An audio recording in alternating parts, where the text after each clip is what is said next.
17-year-old Tomas Plancarte Benson and his mother, Kathleen, are suing 17-year-old Daniel Tinjin and his parents, Paula and Mark Naylor. Tomas claims Daniel scammed him out of $200. Yeah, this is case number 110 on the calendar in the matter of Benson versus Naylor.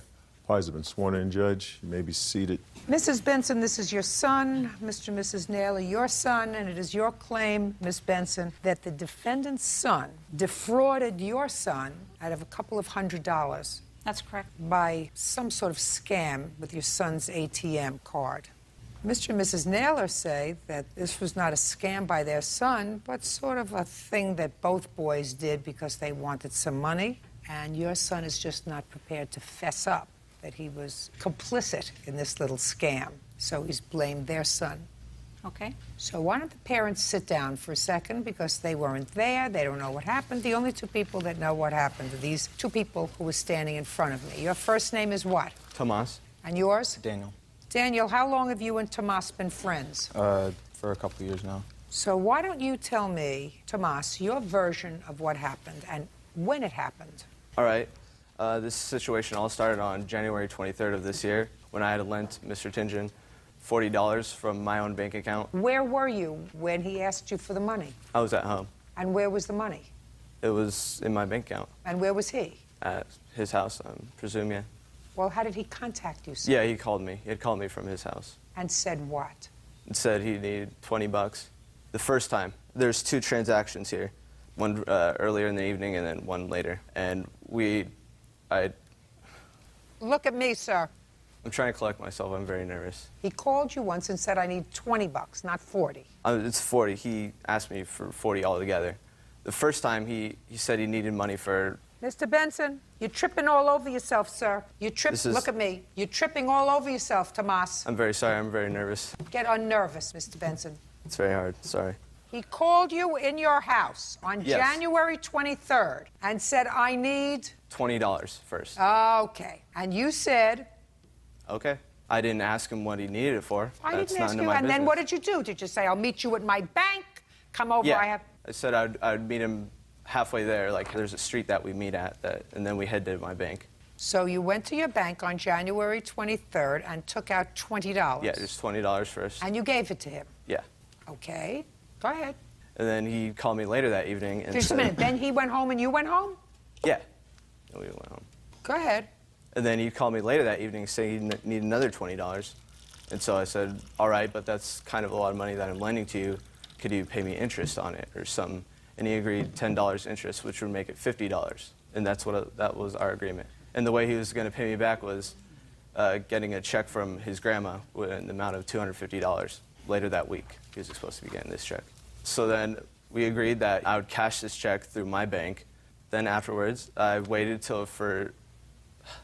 Look at me. Don't look there. I'm sorry. So then I was going to wait for a call from him. And then I finally got the call on February 2nd, Wednesday. And he said that he finally got his check from his grandma. And we'd met up, and we headed to my bank. And I looked at the check, and it was in the amount of $250. I signed my name to pay to the order of Tomas Benson. I have all this right here. I have all this evidence. I didn't ask you for anything. Oh, I asked you to tell me the story. All right, we headed to my bank. I had looked at the check, seen that it was in the right amount. You told me about that already. Yeah, and then I put it in the envelope, put it on the ledge, grabbed my wallet to get my bank card out to the bank, put it in the machine, typed in the amount, $250 deposit, and sometime between that time, I believe that he had switched the envelope. He had taken envelope with the check in it, and he... Don't tell me what you believe, sir. I'm not interested what you believe. All right. I'm not interested what you believe. But, yeah, I put it on the ledge. I typed in that I would deposit it. You told me that already. Yeah, I know. I'm telling you. Don't tell me again. I have a very good memory.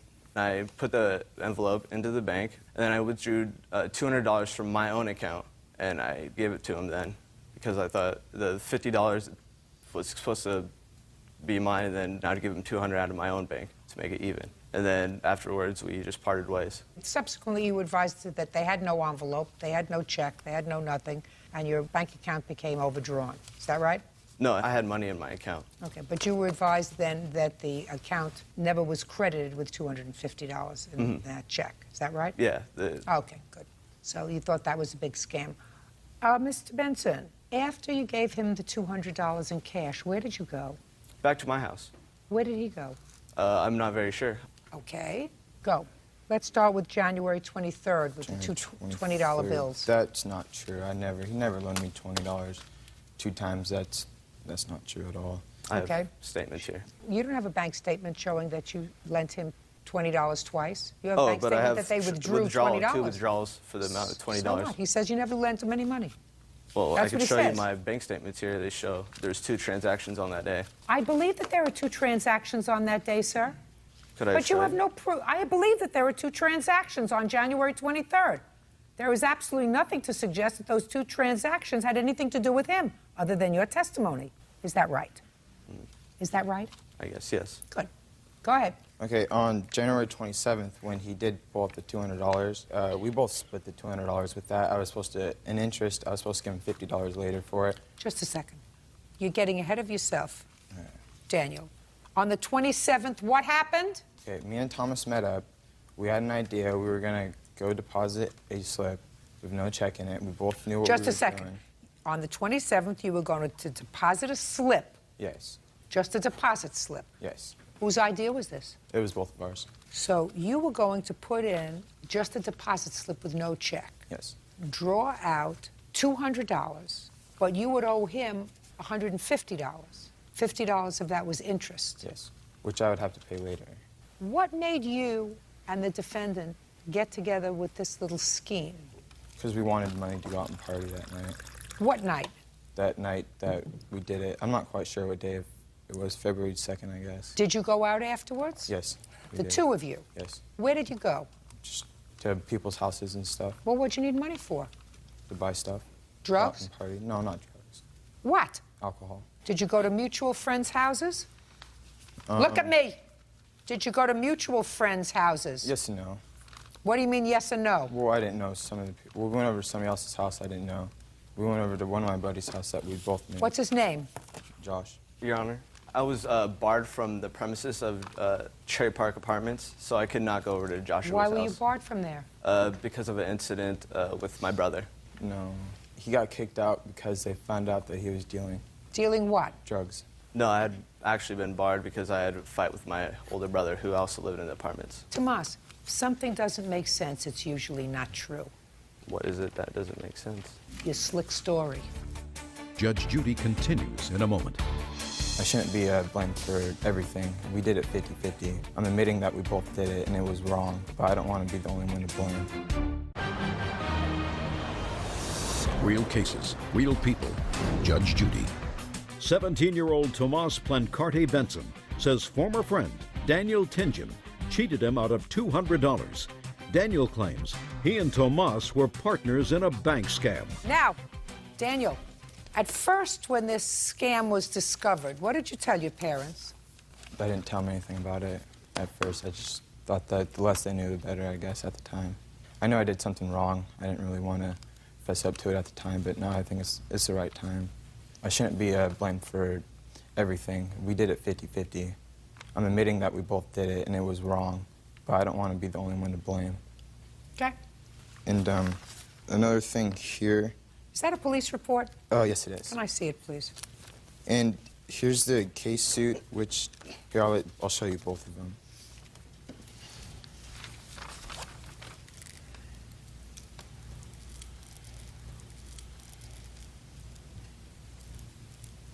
Miss Benson, is your son on probation? No, he's not.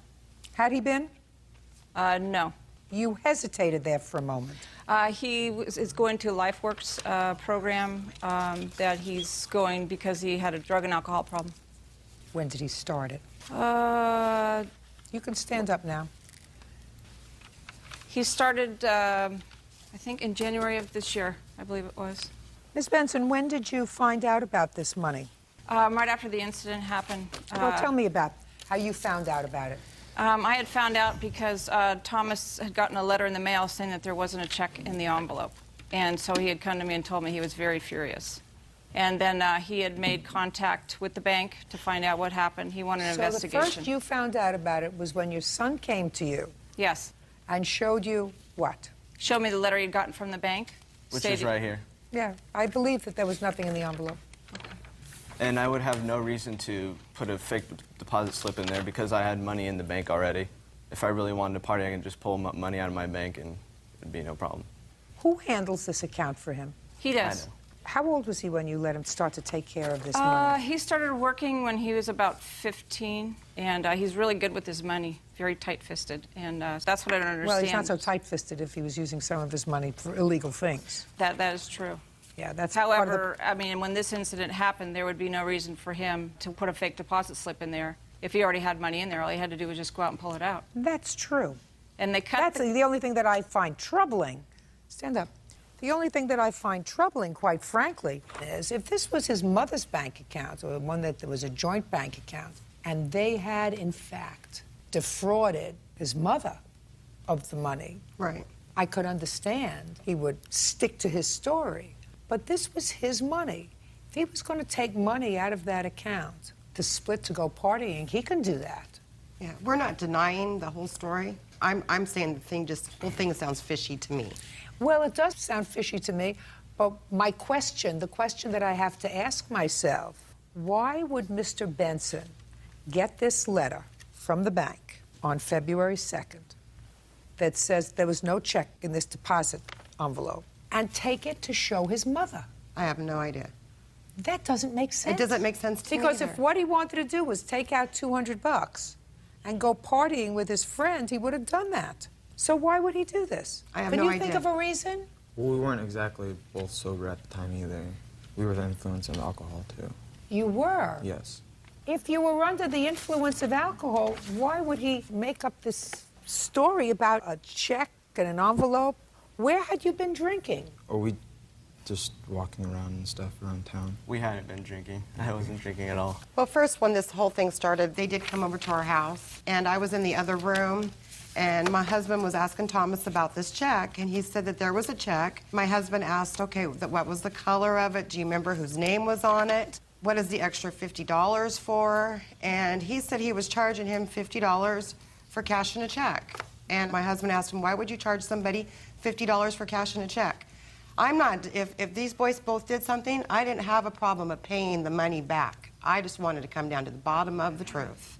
And that's why I feel like we're here today. Well, as I said to you, my problem is, why would he go to his mother? Exactly. If he was complicit in this incident, I have no idea. it doesn't make sense. It doesn't. And if it doesn't make sense, it's usually not true. Listen, the bank says there was no check enclosed. As a result, we've debited your account. Due to the nature of this transaction, we have disabled your ATM card to ensure that nobody is going to use it, but you can get another ATM card. If the Actually, they would not reissue me a card. They cut it up right there. Yeah. And they won't give you another one? No. They were very sorry they had to do it And I because was he had built very a report embarrassed with and them. humiliated because I would never defraud my bank. I knew everybody there very well, and I was very responsible with my money. I budgeted very well. Well, that's not true. You bought some drugs with your money. Every now and then. What? Every now and then, but... Right. So that's not 100% accurate, right? Well, compared to other people my age, I believe. Because a lot of people my age don't have bank accounts, don't have as much money as I did. Miss Benson, he's very slick. He really is. He's very slick. I'm not sure, and I'm not convinced. Well, I don't think he would have gone through all this trouble. Yeah. I mean, Unless making he the just police gave report. He just gave me a reason. When did they cut up your bank card? A few days after I received that letter, though. Few days. Just listen to me carefully. When did you make a police report? It was April 3rd or 4th. After they cut up your bank card. Yeah. April It was 13th. after they cut up my bank card. Oh, that's a reason. That's a reason. We tried to contact them. We were told by the officer that took the report to contact the family that it was a civil matter, and our phone number was blocked. I don't care. That's not what we're talking about here. We're talking about whether your son was aware of the fact that there was nothing in this deposit slip that the two boys brought to the bank in order I to... did not know that. I thought... Listen! That's my job to figure out. He gave me a perfectly cogent story. You did not give me a perfectly cogent story. I'm still not comfortable that you were actually part of it. But I'm not comfortable enough, quite frankly, Mr. Benson, with your story of $20 here and $20 there and another $10 in interest, making it $50. I don't know what it was about. Maybe it was drug money. Maybe he was selling you something. Who knows? I'm not comfortable with your whole story. I'm also not comfortable with saying to you that you were part of this scheme. That's not what I have to determine today. What I have to determine today is whether or not they're going to pay you either all or half of what came out of your bank. And since what you're asking me for is to make a determination that the Nailers owe you $250, I'm not prepared to do that because I'm not totally comfortable with your story. Ma'am, What? it's 200, not 250. Thank you for correcting me, sir. What difference does it make? That's correct. What difference does it make? Right. My son had also asked. There's no further issue. I'm not prepared to rule that you are entitled to $200 from the defendant because I'm not totally comfortable with your story, Tomas. All right. Can I show you some emails that I had sent him beginning March 27th? No, show me 22nd? emails that he sent to you. Well, They're answering them right Yeah. here. Does he acknowledge that he owes you the Yes. money? Yes. Let me take a look at it. It's beginning March. Hand them all.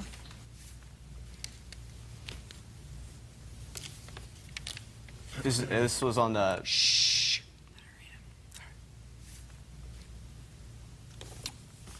See these emails? No. I have more right here, Yeah, I too. also have more right here. Continuation see of all them. that. Mr. Naylor, what's that all about, sir? These aren't even from me. Yeah, they are from you. What do you think No, about that, sir? They're not.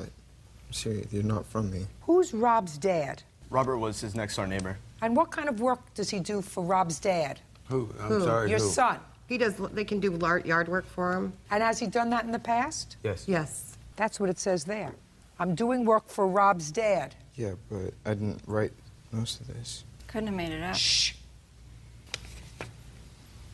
Got it? Look at me, Mr. and Mrs. Naylor. Now you got it? Yeah, I understand. I just don't understand about the check. This is what the whole weird thing is. Listen, I don't understand about the checks either. I don't.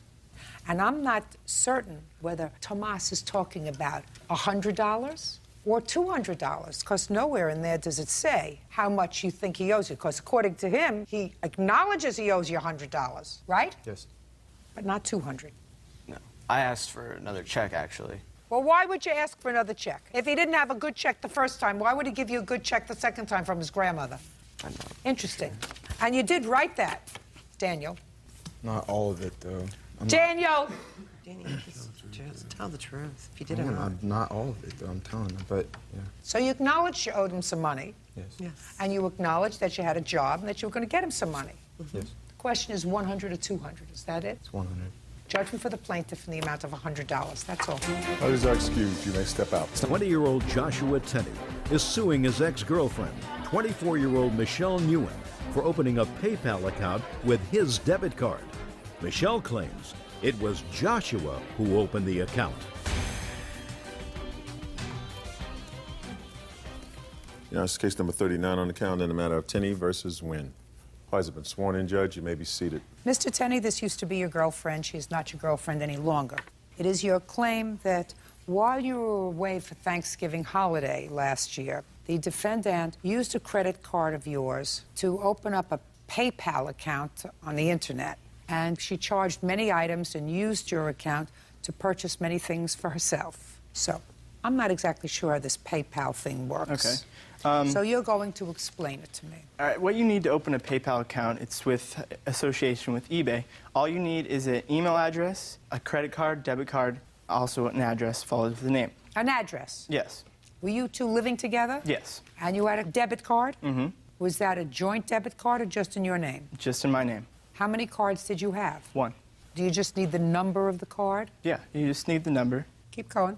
She registered under her email address, which is Michelle Loves Josh. I have that right here as well, along with purchases. Can I see, please, the account being opened with her email address? And I also have PayPal statements along with my bank statements. Why would he open the account, Miss Nguyen, with your email address? He opened it for me, and we just used my email address. That's not true. He opened it for you so that you could buy things on eBay? Yes. And you were supposed to pay for those things. Is that right? Yes. Okay. I never received. Just a minute. Well, how much money did you charge on his account? It was around $2,000. $2,000. Over what period of time? I think about 2 weeks. Was that when he was away? No, he actually spent Thanksgiving with me, and he was there the whole time. So you were at my mom's house on Thanksgiving. Okay. So. Look at me. Look at me. $2,000 in 2 weeks. What kind of work do you do, Miss Nguyen? I work at an insurance office. Doing what? I'm an insurance agent. How long have you been with the same company? About a year. You work on salary or commission? Both. What's your salary? $10 an hour. How many hours a week do you work? Right now, 40. File tax returns? Yes. How much did you earn last year? I'm not sure. Well, think very hard. Wasn't so long ago. It's about $37,000. Excuse me, Your Honor. I've been to her insurance where she used to work. It's runs by her aunt, and she no longer works there. I still work there. And Shh, don't answer him. she's never received a paycheck. It's all under the table. Just a minute. She says she filed tax returns that showed that she earned $37,000. I don't see those. year. He was coming to my work to, like, I don't know what Mr. he was Nguyen, coming there for, but... I didn't ask you that. I asked you if you filed tax returns several months ago, which indicated that you earned $37,000 in 2005. I want an answer to that question, and I may make you prove it. Do you understand? Yes. Did you file tax returns in April? Yes, I did. And how much did you claim that you earned? Around $37,000. What's around? It was probably 36.5 something. So you have a bank account, Yes, I do. and you get paid in check or cash. Check. So you put the check in your checking account, Yes.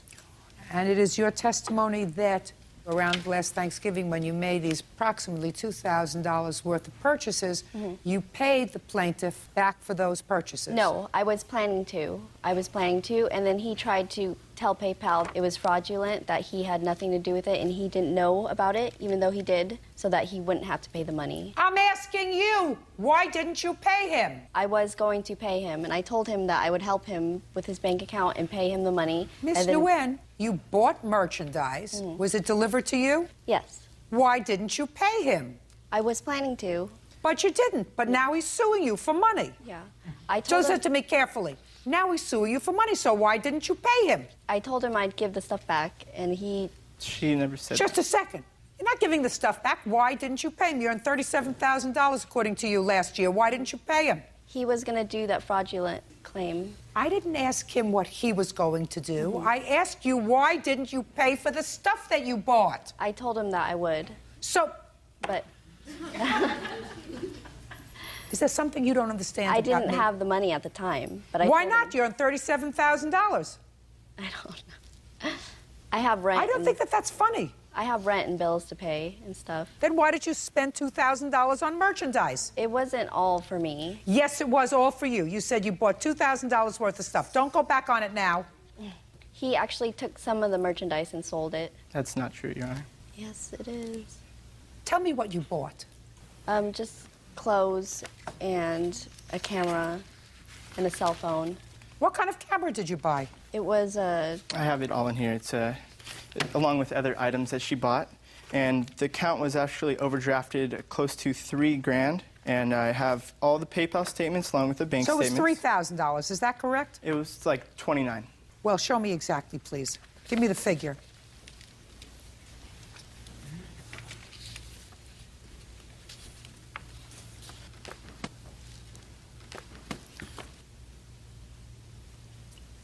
It's all women's clothing, Nikon camera, cell phone. The camera, she gave it to her mother as a gift. Here's some piece of work. Here's some piece of work. Judge Judy continues in a moment. And then he grabbed me by my hair and pushed my head like into the grass. And then my roommate came out after that and stopped him, and he pulled a knife out on my roommate. And later today, He grabbed his friend that he was wrestling and slammed him into my vehicle, struck his friend right in the nose, was bleeding all over the place. You don't drink well, sir. Joshua Tenney claims ex-girlfriend Michelle Nguyen opened a PayPal account with his debit card. Michelle is countersuing, claiming Joshua assaulted her. Now, you don't have a legitimate excuse for why you didn't pay him the money. Well, he wasn't expecting me to pay him when we were dating. You owe him $27.10. You got it? Now let's deal briefly with your counterclaim, because I'm not sure whether I'm going to believe anything that you tell me. You claim that he assaulted you once. Let's hear about it. I was getting ready to go to work, and he came to my door, and then... You mean this is after he found out about these charges? Yeah. Go ahead. So he came to your door and? And he went into my house, and he said he wanted to talk to me. He was acting really nice, so I just let him talk to me. We went in the backyard, and then he started pushing me around a little bit. What was he saying to you? He was asking me if I was dating somebody else. Yes. It had nothing to do with the bank account thing. Yes. And then he started pushing me around. He pushed me into the fence in my backyard, and he wouldn't let me get back into the house to go to work. And then finally he let me out of the backyard, and then he followed me outside to the front of the house, and then he grabbed me by my hair and pushed my head like into the grass. And then my roommate came out after that and stopped him, and he pulled a knife out on my roommate, and then that was pretty much it after that. And then I was going to work, but he was following me. Did you go to work? No, I couldn't, because he was following me. So where did you go? We went to the police station. I didn't want him following me to work because... And you went to the police station, you filed a report? Yes. Can I see a copy of the report? They wouldn't release the report to me, but they did give me this.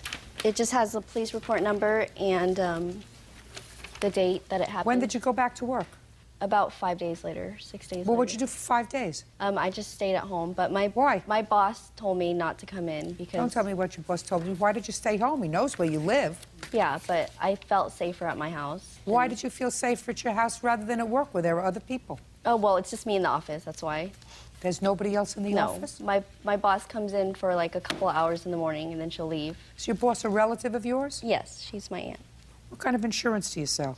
Car, home, health, everything. Are you a licensed insurance broker? No, she is. I'm just her assistant. But she's not there. Yeah, but I can still do everything, like write policies and everything. Why is that funny? Start with a little doing something not right, and you get into doing a lot of things that are not right.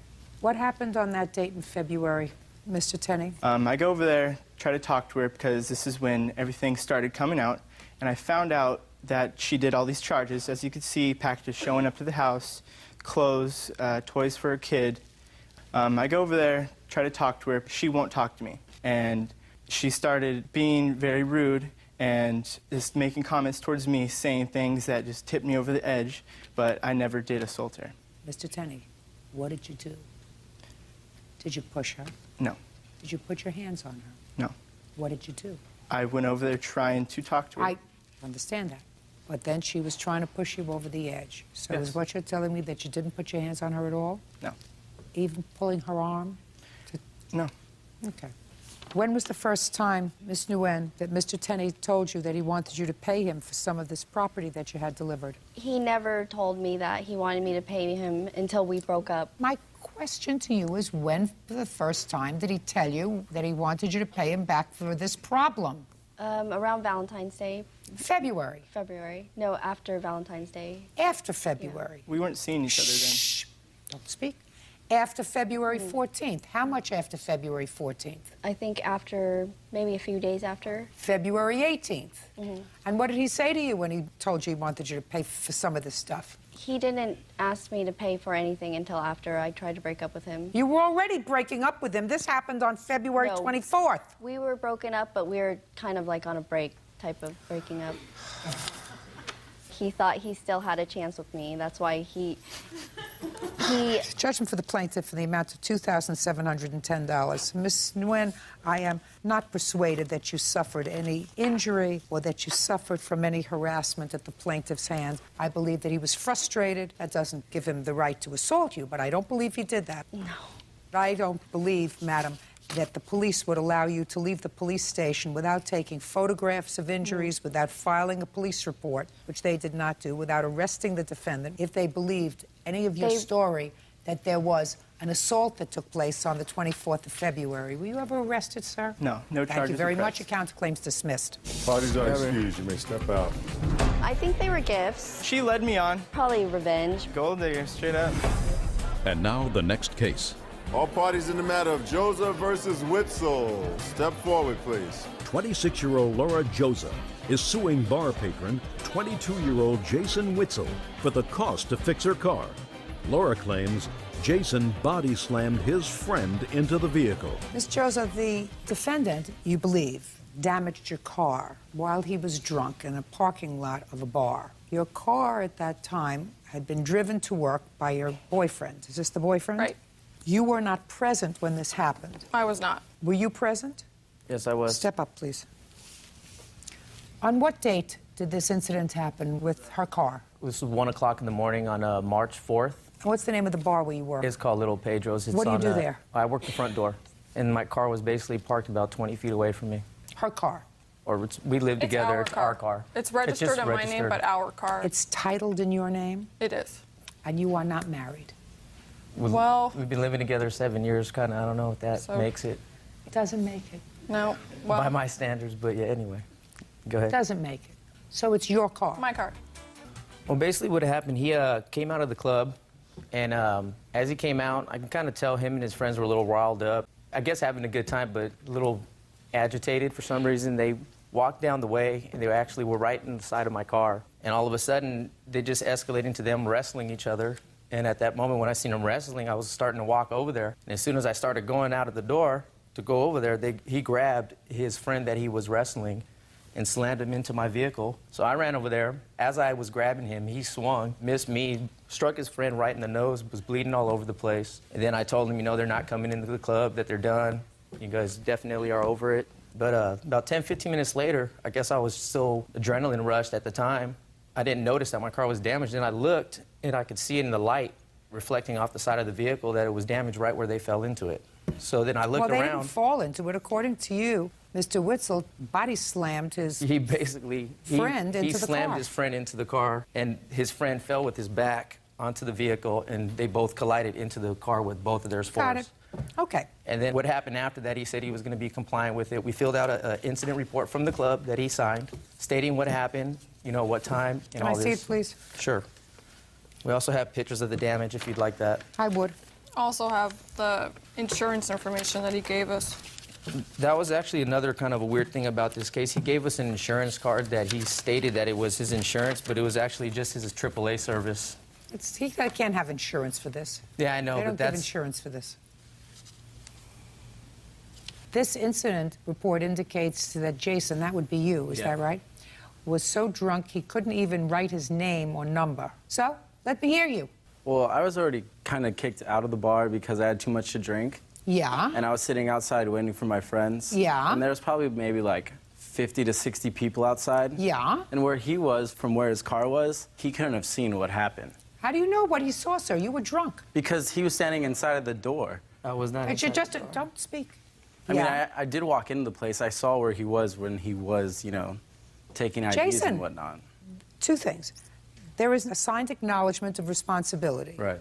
that you signed. Right. Now, you say that you were too drunk to know anything about what you signed. That's your defense to that. Is that right? Yeah. And yet you're telling me you were not drunk enough. Well, So, listen, let me finish. You were too drunk to know what you signed, but not so drunk as to be able to tell me that he couldn't have seen what he says he saw. okay, but the times are completely different. I was waiting outside for like 45 minutes before he even came up to me. They didn't let me back in. I had to ask him if I could get my friends to leave. And then I probably waited outside like another 30, 45 minutes before he let me back in. And then when we were walking out to leave is when he pulled me aside and said he was looking for me because something happened to his car. At that point, I didn't know what was going on. I knew nothing about the car. I don't even think he knew about the car. I think someone told him and he saw us fighting. And it was like, oh, they were probably close to it. They might as well have done it. When there were so many people out there that were walking by, anyone could have done it. Well, that's true, but he says you did it. And you're too drunk to know what you did. Well, of course, I'm drunk. He sees a really drunk guy signing a thing that I'm too drunk to sign. It's easy. Do you know, Jason, what that would suggest to me? What?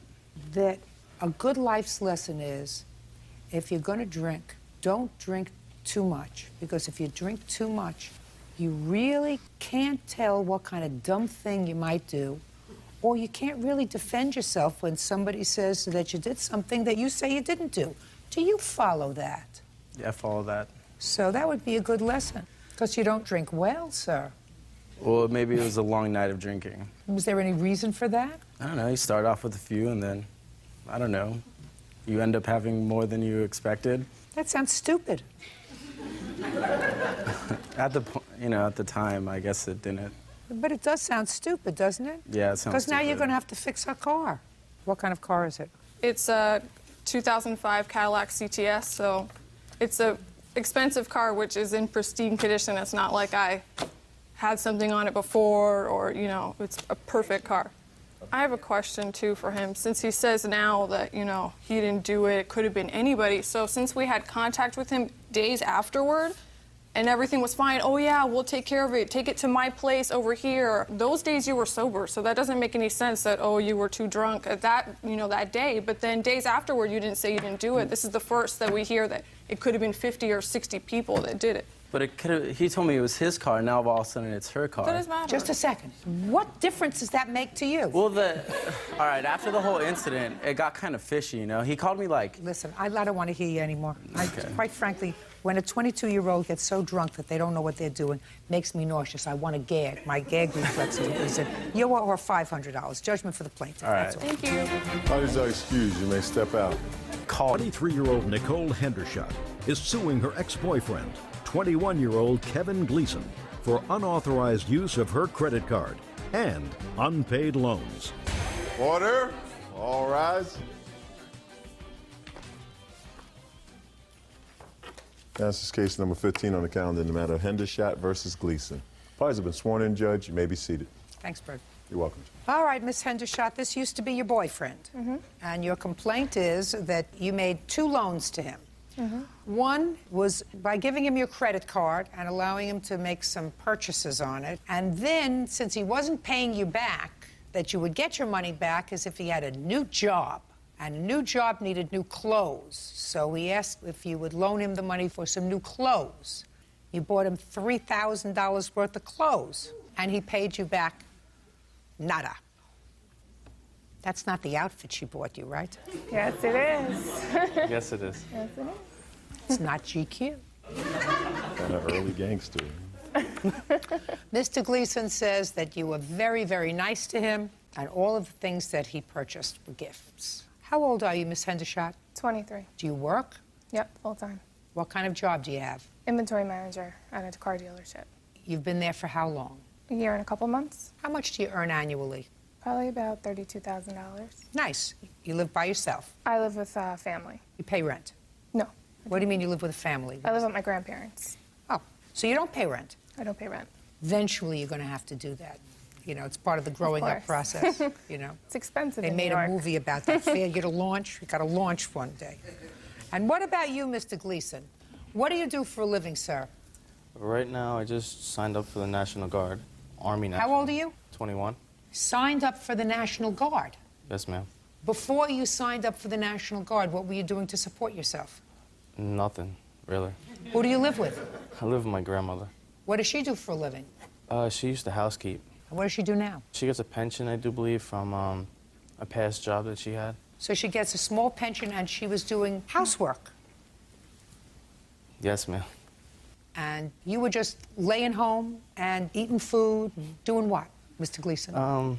Hanging out, friends. While your grandmother was collecting a pension and cleaning other people's homes. Is that what you're telling me? I just want to get a picture of you, sir. Yes. Okay, Miss Hendershot, tell me about the first loan. When I first met him, he told me that When did you first meet him? mid-September Where? through a friend. You mean somebody introduced you to him as a blind date? Yeah. Take that friend and cross them off the list. That person is not a friend to you. That person is his friend. So we met mid-September, started dating. He told me his When you went out with him, where would you go? movies. Who something paid? to eat. Me or him. Where'd you get money from? I get a check in the mail from my parents. For what? They're both deceased, so I get a Social Security check from them, each of them. Until you're how old? I think it's I'm 25, I do believe. How much do you get? Around like $675. It like fluctuates. A month? Yes. Even if you're over 21 years old? Yes, ma'am. And laying around your grandmother's house? Yes. This is some America. Okay, so sometimes you paid, sometimes he paid. You started dating and keep going. Told me he had just quit his job. What job did you have? I worked at a Volkswagen dealer. Doing what? Off the books mechanic work, like filling up tires, making sure the cars were expected and all that. And how much did they pay you off the books for that? About like $20 a day. $20 a day? Clearly on his way up the corporate ladder. Quit his job, putting air in tires for $20 a day, and... Go ahead. He said he was in the military, so he was getting a check from that, but it was going into a bank account that he couldn't touch. He was in the military? That's what he told me. Go ahead. So he asked me if he can use my credit card for his cell phone bill. I said, okay. Well, what was wrong with his credit card? Well, he had bad credit because his ex-girlfriend had run up his credit cards while he was in Iraq, and now he has When bad were you credit. in Iraq, sir? Got me. What? Got me. Okay, so you gave him your credit card to pay his cell phone bill, and what was he supposed to do? Pay you back? Yeah, he was supposed to pay me back. I also authorized him to buy a TV for his car. A TV for his car? Granted that he would pay me right away. Don't you feel like an idiot? But I guarantee you this, Mr. Gleason, if you don't feel like an idiot now, by the time you leave here, I'm hoping for better results. Yes, ma'am. It's not George Clooney, you know. I've learned my lesson. Why did you need a TV for your car? I said I wanted one, and she offered to get it. Well, who got it, you or she? She got it, and she said, you have to pay it back. And then, around Christmas time, she's like, it's just a present for you. You can have it for Christmas. You know you're going to get penalized for some of your stupidity, don't you? Oh, I know. I was naive and stupid. I know that, and I've learned my lesson. All right. When you got the bill, how much was the bill from the credit card? I have authorized and unauthorized charges in September and October. You have the bill for September? Mm-hmm. I want to see it.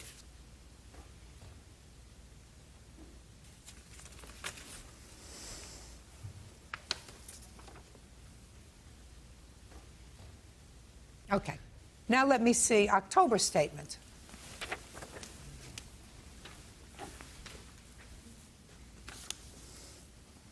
This is all his stuff? Mm-hmm.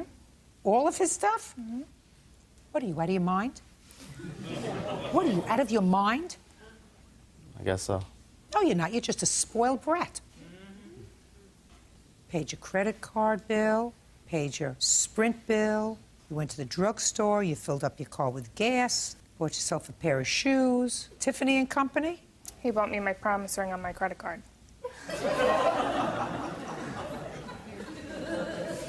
Who bought jeans? She wanted me to get jeans to go away to Florida to meet her parents. You actually took him to meet your parents? Yeah. What'd they say? We'll see. Is that what they said to you? Mm-hmm. We'll see? They said you're smart. I know you make the right decisions, and, you know, it's your relationship. You have to live it. Now let's get to the close, Miss Hendershot. So after he didn't pay you back this and you saw that he was abusing your trust in October, you went out and you did something really stupid. Mm-hmm. You continued to see him. You continued to be involved with him. And in January of 2006, you do what?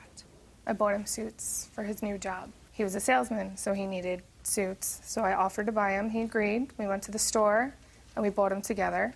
And he lost the job a couple weeks later, started another job, lost that. I never saw a paycheck from the first job. He had an agreement that the paychecks would go to me for the suits. I never agreed to taking the suits. I never even wanted the suits. She just wanted me to be some white-collar business guy. I mean, we would go to stores and she'd offer to buy them, and I was like, I don't want them. And she'll sit there and pick a fight with me, so I'll just let her do whatever she wanted. What about this stuff, sir? These are your purchases. You had the card at that time.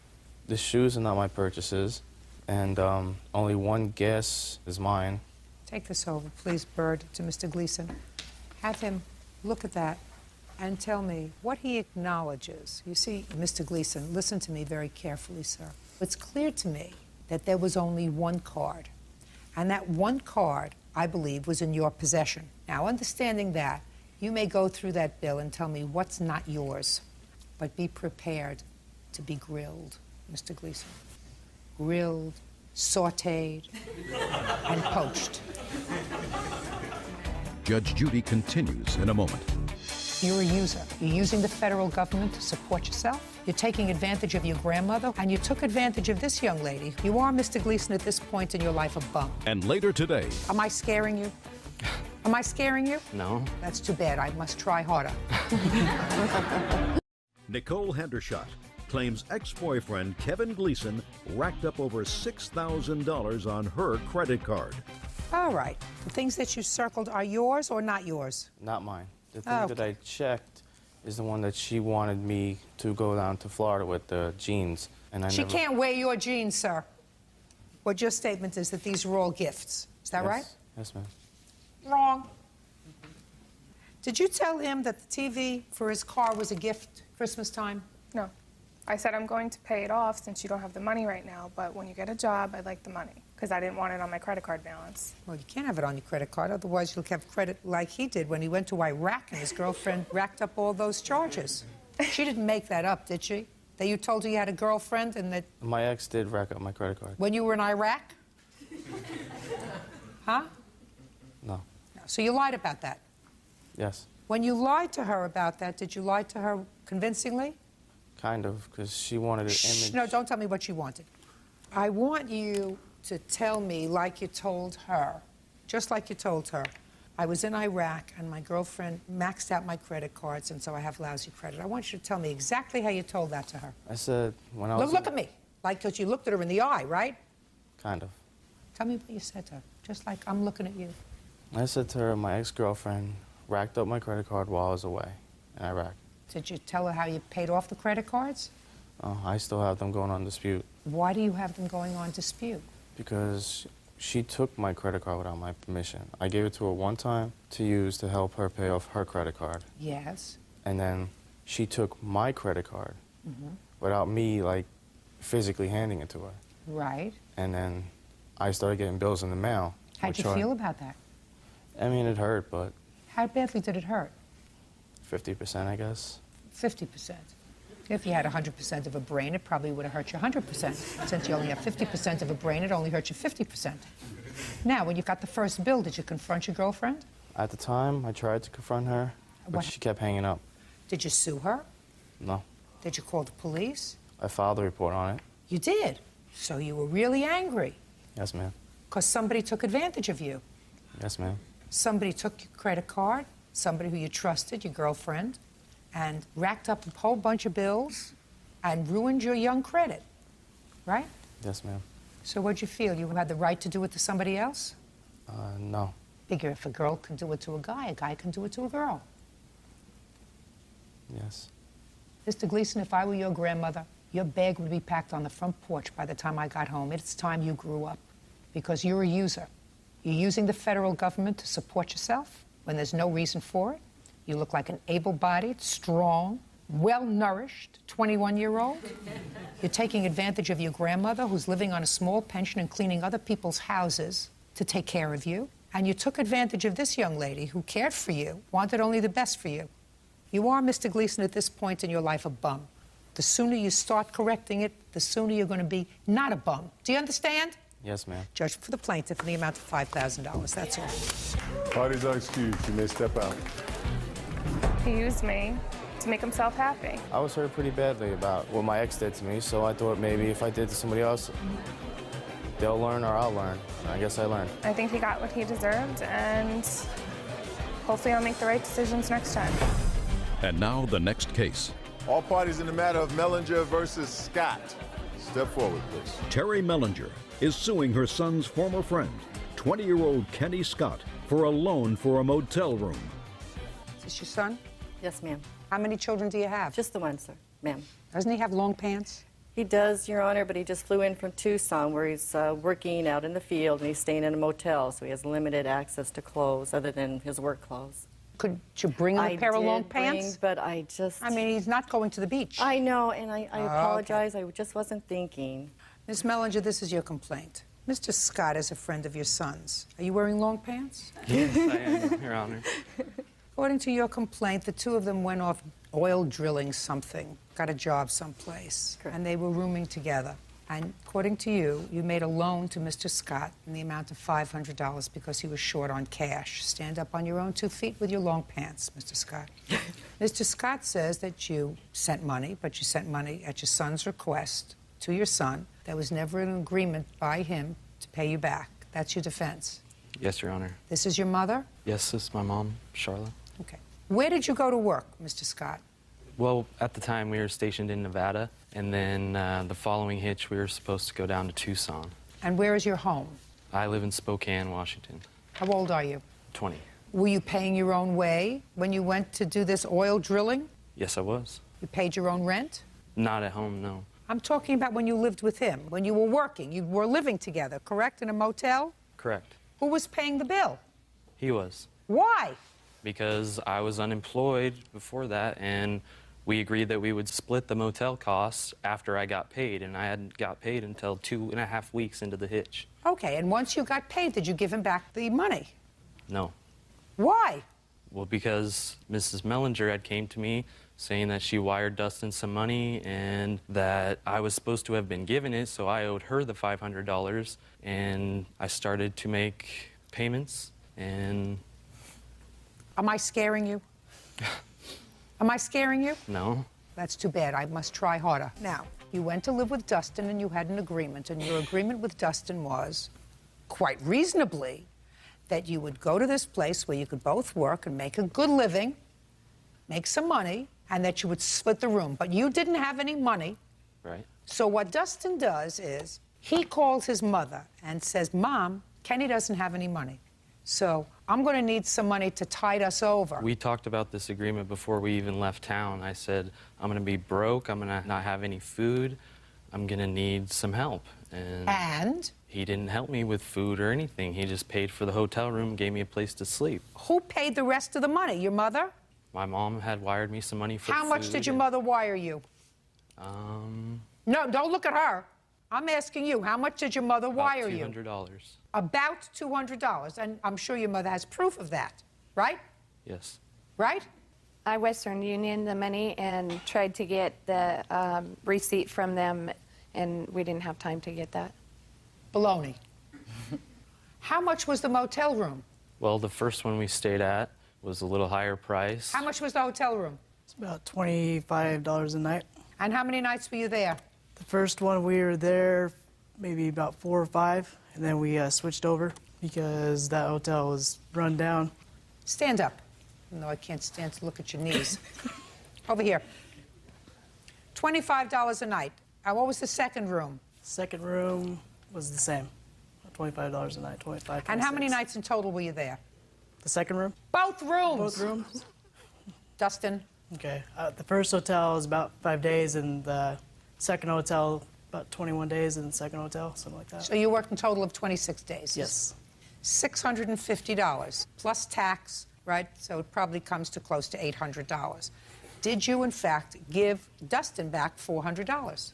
No, I didn't, Your Honor. Why not? Well, it was told to me that I owed his mother. I did not owe Dustin.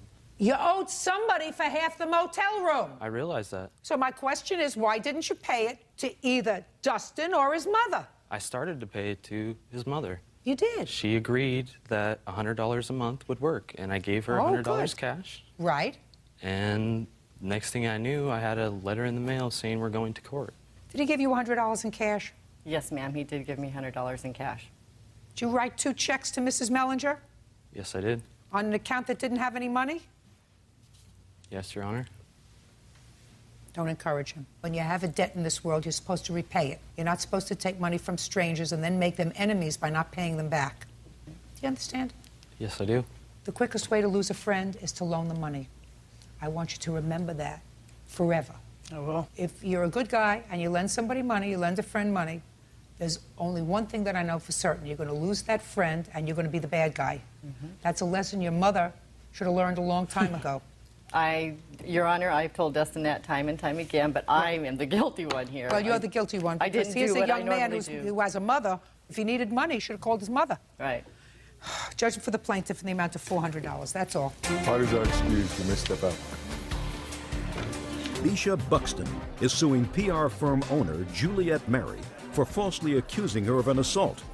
Juliet claims Bisha showed up at her office and attacked her. Order. All rise.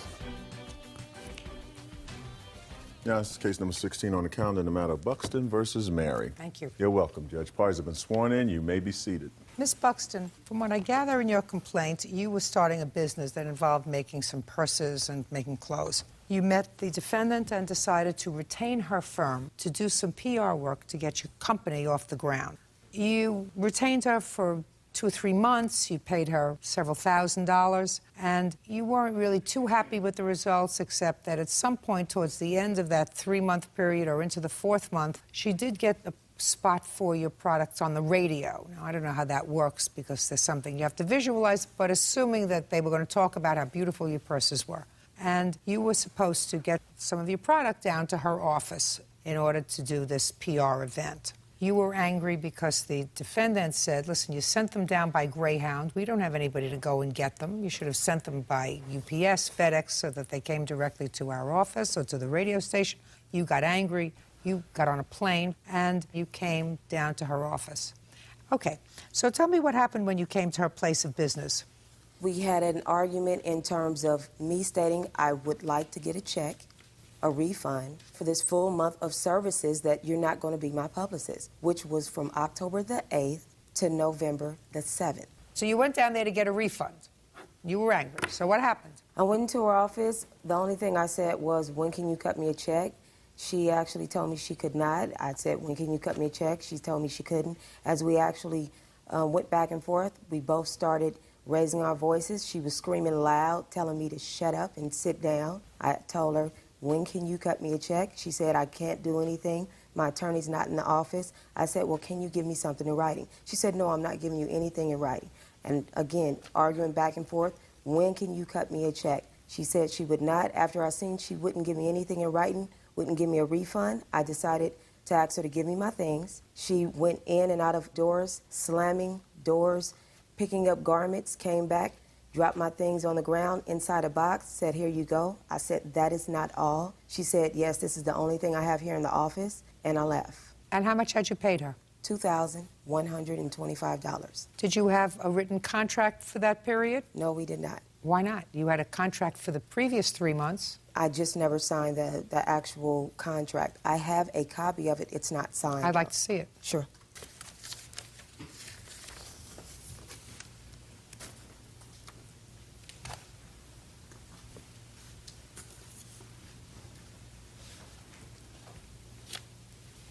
Effective October 6th and ending 3 months thereafter. Our actual contract runs from October the 8th, though. Not according to this. This contract should be for an initial period of 3 months, effective October 6th, so that actually you made a payment to her of $21.25, and that was the 10th of October is when this happened. So the unsigned contract had already been in effect for 3 days. Do you understand? Yes. Okay. So 3 days into the new contract. Go ahead. Just from that day? Just that day. Okay, so the way that it started was my staff member called me in the morning and said that the client wanted us to go down to Greyhound, which I expressed that's not something we do. We're a professional PR firm. We rep some very large clients, and I'm not a courier service. I don't run down there. It doesn't say that I do in my contract, and I wouldn't do that. That's an out-of-pocket expense that would normally be pre-approved from a client. So I said she needs to make those arrangements to get those bags into our office. She had more than a week to make that arrangement. Previous emails stated she was FedExing and shipping them to us. They needed to be there on the 10th. My staff member expressed this to the client, who apparently became angry with her. I came into the office, called her on the telephone. She became irate on the telephone. She was yelling and swearing to the point where I had everybody in my office standing behind me saying, you know, are you okay? Don't tell me what everybody was saying. And I said, I'm sorry, you're going to force me to hang up. I'm going to have to hang up the phone now. You're not letting me finish. I'm going to hang up the phone. Hung up the phone. 2:30 in the afternoon, or 3:30 in the afternoon, I actually wrote her an email saying, wow, you know, that was sort of a silly conversation. I'm hoping we can get past this. Let's not miss this opportunity. Let's roll on. So at 5:30 in the afternoon, I was on the telephone with a colleague, and this person bursts into my lobby of my office, comes bursting right into my office, and she's yelling and she's screaming, she's swearing, and she's in my personal space. And I'm a little alarmed, and I said to my colleague who was in the back room, I said, I think you need to call 911. She's screaming, she's yelling, she's following me around the office, really close to my personal space. It's getting more and more elevated. She asked for her belongings. I had to look for them because they were sent into different publicist office. Pulled all the belongings together. I said, look, you need to take your stuff and get out. She turned her baseball cap around backwards and started posturing, and I thought, oh my God, this lady's really going to hit me. I have never been in a fight. I was very nervous. I yelled for my colleague to call 911 again because it was seeming to take forever. I don't know how long the actual minute was, but it seemed to be forever. I actually picked up the phone and called 911 again with her standing right there because I was starting to feel maybe she didn't think there was somebody in the office or wasn't calling, so I called myself.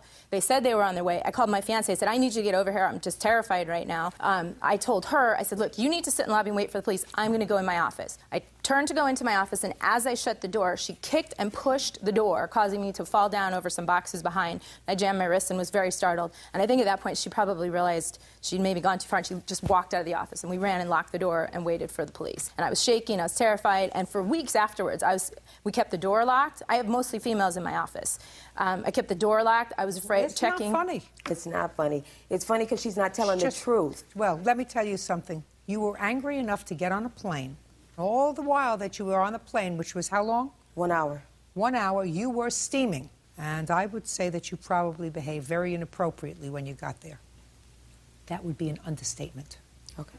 And she had every right to pick up the phone and call the police and say, someone is in my office. She's creating havoc in my office. She's screaming and yelling. I don't want to hear anymore. I told her to get her stuff and get out. She had every right to call the police. I would have called the police. Okay. If you misbehaved, you'd misbehaved. You got to learn you can't misbehave. You're in business. Right. So let's not talk about this false report because you misbehaved. And you went to her office and you frightened her and you frightened her employees, and you didn't handle this in a professional manner. You handled it like a spoiled brat who didn't get what she wanted. Judge Judy continues in a moment. I'm going to see what you're talking about. Yeah, I went ahead and mileage. I That went- is average. Just a second. Sorry. I want to see what she's talking about. I can read. And later today, What do you want to be when you grow up? Police officer. We don't like amoral bums to be on the police force, sir. real cases, real people. Judge Judy. Bisha Buxton claims PR firm owner Juliet Mary falsely accused her of an assault. Juliet claims Bisha barged into her office out of control. Now, if you hired her and if you felt as if she wasn't doing a good job for you, then you shouldn't have even considered an additional 3-month extension on the contract. You did consider Well, that wasn't the case, though. She actually was supposed to pick up this package. It's right here in her contract. I have it highlighted. Listen to me. You must have been satisfied with her services for I those 3 actually wasn't. months. That's why she dropped her rate for me. Well, $2,000 is a lot of money for a PR firm It was for a new $3,000. business. She dropped her rate. I said $2,000 is a lot of money for a PR firm for somebody who's just starting a business. Right.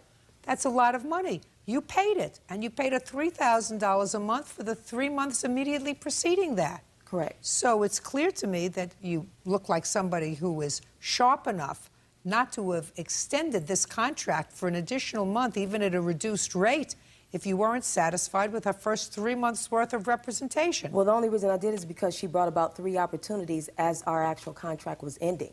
Now, all of a sudden, she Well, brought just a these second. How long do you think it takes? You think you walk into a PR firm and you give them $3,000 and all of a sudden your product takes off and you're number one, you know, in Fashion Weekly? No. It doesn't happen like that. No. There's a slow build-up. So after 3 months, if she gets you 3 opportunities, that sounds to me like it may be worth your while. But she I didn't don't get know the 3. about that. All I know is you thought enough of her service to extend your contract for another 3 months, and you did so by sending her a check for the first month, and the opportunity that she had for you was in that 4th month with the radio The opportunity station. was in the 3rd month. It was in the month where I was about to end. When was the radio spot? What date? In September. I have the email for it. September, along with other spots. It was October 10th. It was in September. No, that's impossible. Then why would we need Just to a I have the second. email. It's impossible. Listen to me.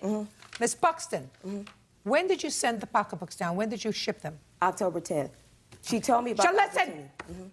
You shipped them October 10th. Okay. You're telling me you shipped them October 10th for a radio spot that was supposed to take place in September? She gave me the opportunity in September. She sent me the opportunity. That's not what I said. What did you say? I said the opportunity was in the 4th month of the contract, not when you were notified of the opportunity. I said the opportunity was in the 4th month of the contract. Okay.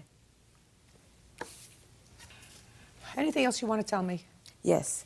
I do want to let you know that right here in her contract, Juliet was supposed to pay for the carrier service. She actually breached her contract by not paying for that. And that was why I resulted in ending her services on that Monday. I'm going to see what you're talking about. Okay. Yeah, she's I went ahead talking and about mileage. That is average. Just a second. Sorry. I want to see what she's talking about. I can read. I went ahead and highlighted it for you. I can read. Long distance includes carrier charges, MME. Yeah, that's long distance. Carrier long distance carrier. Long Telephone. distance includes Correct. carrier charges, Correct. the long distance carrier. Correct. Whether you should have picked this up or not, I mean, I don't know why you would send something by Greyhound anyway. It needed I mean, to, that's, you know what, it needed to... Just a second. I don't know why you would send something if you were being responsible and if you knew you had this thing on the 10th. Why didn't you send it on the 9th or the 8th overnight by FedEx so that they would be there? FedEx, UPS. I did overnight it. What? I did overnight it. I sent it that Sunday. But you didn't send it to a place where it was going to be received. I got it there the earliest as possible that Monday morning. No. You sent it to another location. That's what the local gas is for. It's in the 125. I'm asking you why you didn't, like most people... Because the purses weren't ready. The sewing company was doing additional... Oh, just a second. So you weren't ready. The 4th month of the contract had already been started. She is not obligated to give you back any money. She had, in fact, booked something for you to do on the 10th. I think that you behaved very badly on the 10th when you came to her office. I think she had an absolute right to call the police because you frightened her. For some reason, you find your appearance here today amusing. I don't think that you behaved in an amusing fashion.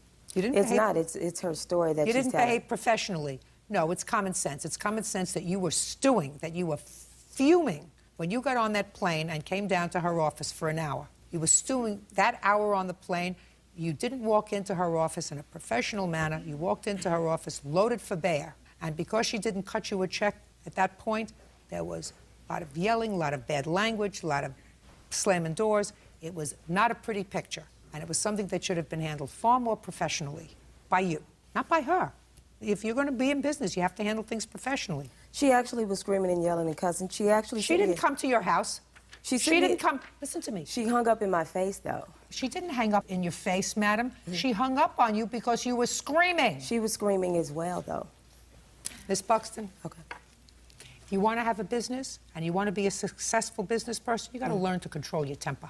Sometimes things go smoothly and sometimes they don't. Okay. I am certain that you were not happy with the ladies or the gentlemen who were sewing your pocketbooks that didn't have them ready on time.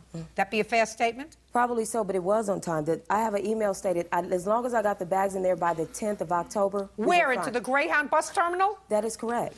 You have an email that says, as long as your purses arrive at the Greyhound bus terminal by the 10th, it's sufficient time? Not by Greyhound, right. But in... That's what I'm saying to you. Her 125 was for gas and local mileage. How much was the plane ride to Los Angeles? It was $200. Money not well spent, madam. Your case is dismissed. Thank you. Parties are excused. You may step out.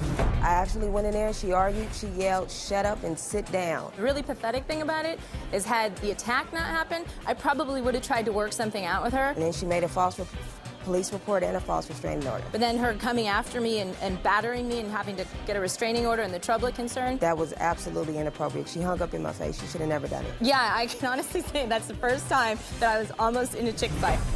And now the next case. All parties in the matter of Siri versus Carvello. Step forward. 24-year-old Samantha Siri is suing her ex-boyfriend, 25-year-old Michael Carvello, for an unpaid loan for a plane ticket. Michael says the ticket was a gift. Mr. Carvello, how old are you, sir? 25, ma'am. What do you do for a living? I'm a bouncer at a bar. And how long have you been doing that? Approximately 8 months. What did you do before that? I was working part-time, just odd jobs. What do you want to be when you grow up? Police officer.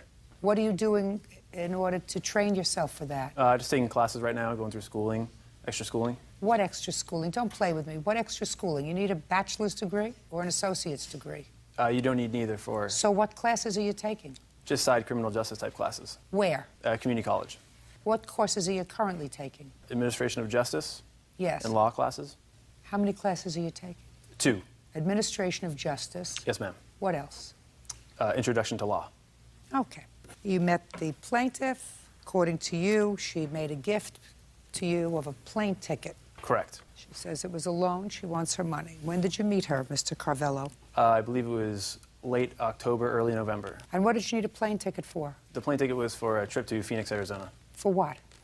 Just to go along with a friend for a weekend trip. Why were you going with your friend to Phoenix, Arizona if you couldn't afford to go? He was going to see some family, and I wanted to go along with him. Well, why were you going, sir, if you didn't have the money to go? Just to accompany him, have a weekend You away. didn't have the money to go. That is correct. So what did you do? I mentioned the situation to Samantha. Well, what did you say when you mentioned the situation, Mr. Carvello? I told her I had a friend of mine going to Arizona, and I'd like to go with them. The plane ticket was a little bit of money, and I didn't quite have it, and she had offered to... No, the plane ticket was a little bit of money. We're talking about words. Plane ticket was a little bit of money. Correct. Did you tell her how much money? Approximately, yes, I did give her a range. Well, did she give you a range of money, or did she buy the ticket? No, she gave me a range of money, Your Honor. What range of money did she give you? $325. How much was the plane ticket? I believe it was about $300. Well, Mr. Carvello, you just told me a moment ago that you didn't quite have the money for the plane ticket. How much did you have? I couldn't afford it. No, that's not what you told me. You told me that you told Miss Seri that you didn't quite have it, which would suggest to a person of reasonable intelligence who wants to be a police officer that you had most of it, but you were short a little bit. So how much did you have? Maybe $100. Some spending money, maybe. You get where I'm going? Vaguely. Now, when did she give you the money, sir? I believe it was around the middle of November. What date? Right around the 15th, I believe. And you went when to Phoenix? Towards the end of the month. I believe the 23rd, 4th. Between the 15th and the 23rd, did you see Miss Seri? Yes, a few times. When did you finally decide that she wasn't for you? It was a little bit after I returned from the trip. So right after she gave you the money? You could say that. Mr. Carvello, we don't like amoral bums to be on the police force, sir. Amoral bums belong doing other odd jobs. You have a copy of the check? I do. I'd like to see it, please. Mr. Carvello, you're really very fortunate that I'm not wiping up the floor with you, sir. Thank you, ma'am. Yeah, because if you're in a committed long-term relationship and somebody wants to be nice to you and make a gift to you of some money for something that is a non-essential thing, like joining a buddy to go on a weekend, I can see maybe in that kind of a relationship there's give and take. But if she gave you this money, and shortly after her giving you the money, according to her, she went into the bar where you work and you totally ignored her. Is that what happened? We went out together, another bar where he doesn't work, but then after that was completely rude, and then I had no more contact with him. Then it seems to me that what you do is you say, I'm going to give you back the money, even though we didn't have a time frame or whatever. But this was, in fact, a loan. He did say he was going to return it to you. Yes, he did. When did he say he was going to return it to you? In about a week. Yeah. Mr. Carvello, either you have to do something to buttress your moral fiber, sir, or you have to pick a different profession. Sure. Judgment for the plaintiff in the amount of $325. Would you do me a favor? Find him the door. That I can do. Parties are excused. You may step out. 20-year-old Amy Jimenez is suing her ex-boyfriend, 21-year-old customer service rep Ronnie Brooks, for damages due to an assault. Amy claims Ronnie kicked her car and then broke her cell phone when she tried to call 911. Hello. It's hard to train them. Your Honor, this is case number 457 in the matter of Jimenez versus Brooks. Parties have been sworn in, Judge. You may be seated. Sir, have a seat. My money's on you. Okay. Ms. Jimenez, this used to be your boyfriend. You claim he has a bad temper, and while you were in the midst of an argument, he kicked your car and then body slammed you on your car, causing damage to your car. Yeah. Now, you're suing him for damage to the car, but not damage necessarily to your body, which causes me some pause, because to me, if somebody took me and threw me against a car, I would sue him for hurting me, but I guess your car is important. And also, you say in another fit of rage, he broke your cell phone. Yeah. Mr. Brooks says, well, he did in fact break the cell phone. Yes, ma'am. But he says with regard to the car, you were trying to run him down, and he merely tried to protect himself by trying to hold back 3,000 pounds with his foot. Right? Yes, ma'am. Okay. When did this incident happen with your car, Miss Jimenez? October 7th. Where were you? We were at my house. How long had you been at your house? About 3 minutes. We'd gotten into an argument right as we pulled up. He was in your car? He'd gotten out of the car and I was still in the car. And we'd gotten into an argument and I didn't want to get out of the car. I didn't want him to go into my house. So I told him I was going to take him home. He was coming to your house for what? To take a shower. Why? He doesn't have a shower? His shower didn't have a shower curtain and I guess he liked my shower better. His shower didn't have a shower curtain? Yeah. How do you do that, sir? Oh, we just took baths. You just took baths in your house? Yeah. Why don't you buy a shower curtain? Lazy, I guess. How long have you lived in this house without a shower curtain? It was like 2 months. 2 months without a shower curtain? Yes, ma'am. Who lives there? Well, it was just me and my brother at the time. Did you used to live with your mother? Yes, ma'am. And your father? Yes, ma'am. Did they have a shower curtain? Yes, ma'am. All right. So he was coming to your house to take a shower because he got tired of taking baths at his house. Yeah. Probably got tired because if he didn't have a shower curtain and only took baths, I guarantee you that he didn't clean the bathtub. That's not true. That is true. She's lying. No. Anybody that doesn't have time to buy a shower curtain doesn't have time to rub-a-dub-dub scrubbing out the bathtub. Anyway, okay, so you picked him up to take him to your house to take a shower. You got into an argument in the car. He got out of the car. You didn't want to get out of the car. You wanted to drive him home. Yeah. Somehow my roommate got involved into this argument, and he went up to the house to confront my roommate, and he assaulted my roommate. And then after that, he came back out, assaulted me, and then... Well, tell me how he assaulted you. He pushed me to the ground and kicked me in the leg. What was the fight about? That he used me. Used you? Yeah. Used you for what? Well, he didn't have a car, you know, he didn't have very much money, and I was pretty much there for him. Okay, so he threw you down on the ground and he kicked you twice. Go ahead. He continued to follow me around, so I went and got in my car, and he continued to yell at me while I was in my car, and then he started... What was he yelling? I wasn't paying attention. I was just too disturbed by what he'd just done to me. And so I just sat in my car, and he kicked the hood, and then he kicked the side panel twice, and I have pictures here of the damages that he did. That's not true, Your Honor. This didn't happen at her house. This happened at my house. That's not true. She was telling the truth. She picked you up from your house without a shower curtain and took you to her house that did have a shower curtain to take a shower. Yes, ma'am. Did you go into the house and take a shower? No, I had got into a fight with her roommate. Okay, about what? Because he said that I was using her. So I went up to the door, and I asked him if he said something, and he said he did. So he was walking away, and I kept following him, and then I hit him. You hit him? Yeah. What are you, nuts? No, ma'am. Where did you hit him? Well, I didn't really hit him. I kind of put... He was... He hit him in the head. Shh. She's lying. No, look, just a minute. You just said you hit him. Well, I pushed him in the back of his head as he was walking away. You know, kind of like that. Not true.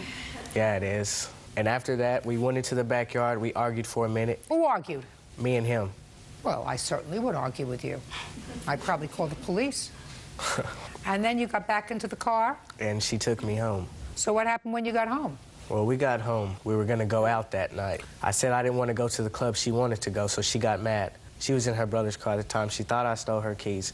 She kept coming over there after she went home from the club. My witness is right here. Okay, she was cussing, just ran into my house, didn't knock or anything, just walked in. We're in there chilling, you know. She said, "Where are my keys? Where are my keys?" I said, "I don't have your keys." She leaves and comes back, leaves and comes back. She does this like 3 times, okay? Finally, she comes back with her car. And she said, "Where's my keys? Where are my keys?" She's drunk, by the way. I said, "Dude, you're stupid. If I have your keys, how are you in your car?" Okay, so I had to... That's right. She said, "Dude, you're stupid." Is that what you said? That's exactly what I said. So I had to physically take her out of my house to put her in the car. Okay, as I did that, she was backing up. She backed up like this, and then she went forward like she was going to hit me. And I kicked the car. I did kick the car, but she was trying to hit me. But she wasn't in the car when she did that. Yeah, that was my brother's car. That was not my car. I had put her in the car. You would put her in the car? Yeah. Yes, ma'am. Mr. Brooks, how long was Miss Jimenez your girlfriend? 2.5, 3 months, maybe. Did you like her? Yeah. Why would you put her in her car if she was drunk? Because she wouldn't get out of my house. Weren't you concerned that maybe she would hurt herself driving around drunk in the car? Yes, ma'am, but she does that all the time anyway. She always drives around drunk. Every time we go to the club, we're both drunk and she drives. That makes you Dumb and Dumber. It's not. If you get into the car with somebody who's driving while they're intoxicated, right? Yes, ma'am. Well, why are you so stupid? I don't know. What do you mean you don't know? I mean, we both drive drunk. I mean, I know how to drive when I'm drunk. I don't know. You don't have any children or anything, do you? Well, I do have a daughter. Well, I was going to suggest you not do that. Now, you want to talk to me? Okay. Tell me your name. My name is Derek. Derek, you have a last name. Villanueva. Villanueva. Yes, ma'am. Did I pronounce that well? That's fine. But, so if I wasn't so good at pronouncing your last name, we'll just call you Derek. That's fine. Derek, were you a witness to this incident that happened on October the 7th? Yes, ma'am. Tell me where you were, Derek. I was in Ronnie's house, sitting on the couch, playing the PlayStation. Everybody's got a PlayStation. PlayStation he has, shower curtain he doesn't have. Judge Judy continues in a moment. The entire world knows that the two of you drive drunk. So if you get behind the wheel and kill somebody, it's not an accident anymore. Do we understand each other? And later today, I was violated because I had a dirty pee test because I smoked weed or whatever. And I had to do 3 months, and I got out, had a baby, get out of my mom's Sounds like house. the American dream to me. Yeah. Sit down. real cases, real people. Judge Judy. Amy Jimenez says her ex-boyfriend, Ronnie Brooks, owes for kicking a dent into her car and for breaking her cell phone. Ronnie says Amy was drunk on the night in question. Go ahead. Well, first I heard a noise to the left, and it was a foot coming through the door. That would be her foot. So Ronnie took her to the car. Well, like he said, she tried to run over him whenever she backed up and then came forward, and that's what I had seen. I also saw them yelling at each other, but I didn't see him hit her. He didn't hit her. No, ma'am. Because I read her complaint, and her complaint doesn't say he hit her. That was because his friends were around that time. Well, I mean, his friends weren't around him when you filled out this complaint, madam. Ma'am, she was also drunk, so, I mean, she doesn't even remember me. Oh, you kicked her car. I kicked it, yeah, but she tried to run me over. Yeah, but you kicked it on the side. He also slammed me on the hood several times. I made one dent on that car. He did only kick it once. I only kicked it one time. You kicked it once? One time. Very good, because these pictures were taken 2.5 months later, right? They were. My father took those pictures because I did not have a camera at the time. Well, that's too bad. 2.5, almost 3 months later, you don't bring pictures in of a car. Your Honor, I filed the police report later on, like a month later. I was terrified of Ronnie. A month later? He promised me he was going to fix my car, and I was waiting for him to fix it. I went over to his house several times. Just a second, Mr. Brooks. Yes, ma'am. I tend to believe the fact that you kicked her car, and I tend to believe the fact that she was drunk. Yes, ma'am. I believe you, because otherwise she would have filed this police report the next day if it happened the way she said it happened. She waited a month, something happened, and I don't know, we even know whether you saw each other socially during that month. Did you or did you not? Yes, ma'am. About 2 or 3 weeks afterwards, we did. Where did you go 2 or 3 weeks afterwards? She always went to my house after that happened. I have to go to his house because he doesn't have a car. You mean after this happened, you went to his house? His roommate lived with him, and I knew if there was other people around, he wouldn't Just a second. I don't care whether his roommate was there or not. You're making this up as you're going along, Miss Jimenez. No, I'm not. Yes, you are, because if you're terrified of somebody, you don't go to their house. That's not what happens. You stay away from them, whether their roommate is there or not. I was trying to get my car fixed, Your Honor. Oh, please, give me a break, will you please? Tell me about how you broke her cell phone, sir. Well, that was at her house whenever I had just got through getting to that confrontation with her roommate. She didn't want to take me home at first, and my clothes were in her car, so I just told her to open her car, and I would walk home. Okay, she didn't want to, so I just grabbed her cell phone and threw it across the parking lot. And how much did you pay for your cell phone? She didn't. She got another one free. Did you get another one free? Yes. That's what you told me last week. My friend bought me another cell phone because I couldn't afford to get another cell phone. Okay. Now, how much do you think it's going to cost to pull out the dents in this car? For the particular part that I kicked, $400, because she had showed me the estimate. She went to my house and showed me, and I said I'd pay for that. Perfect. Judgment for the plaintiff in the amount of $480. $400 for the kick to the car and $80 for the cell phone. Stay away from each other. Stay away from him. Parties are excused. You may step out.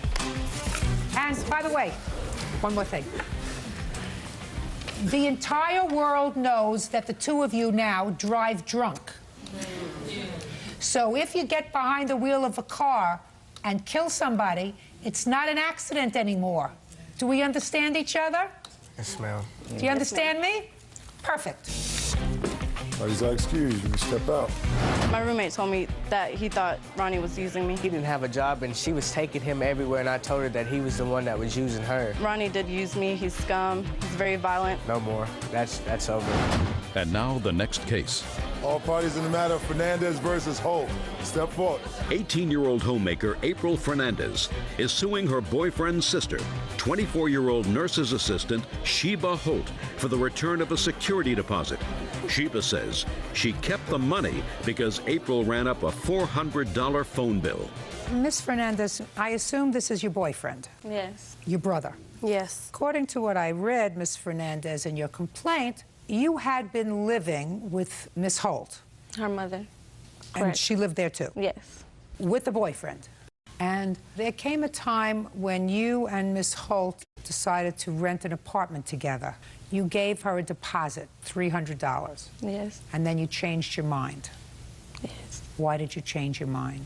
During the time my son was in the hospital, and she would come up and visit. Is he the father of that child? Yes, he is. How old is that child? Now he's 4 months, 5 months actually. Go ahead. And during the time my son was in the hospital for surgery, he was only a couple weeks old, and my boyfriend and I planned to get our own apartment. We were living at his mom's house rent-free, and we were trying to save our money to get our own apartment. She came up with the idea that let's live together and we'll split the rent. So I went along with it. She picked me up, took me to the bank. I withdrawed money, and the day later I got released from the hospital, asked her to pick me up, and she never showed up. So I changed my mind, and I asked for my money back, and she never paid me back.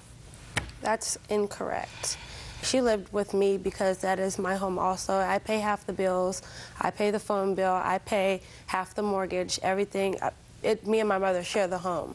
And so, yes, she was living with me under my roof. That's fine. She gave you $300. You don't deny she gave you $300. No, I don't deny that she gave me $300, but I also don't believe that I owe her $300. Well, that's what you have to explain to me. Well, I have a phone bill here from when she stayed at my house. I did say that she can stay rent-free until after she had her child, but I didn't say that she can run my phone bill up. Incorrect. And so when I got my phone bill and seen all these collect calls that she accepted from that young man who was in jail, I didn't feel like I needed to pay her $300 due to the fact that mortgage was due. We were all still living in that house. Okay, I got it.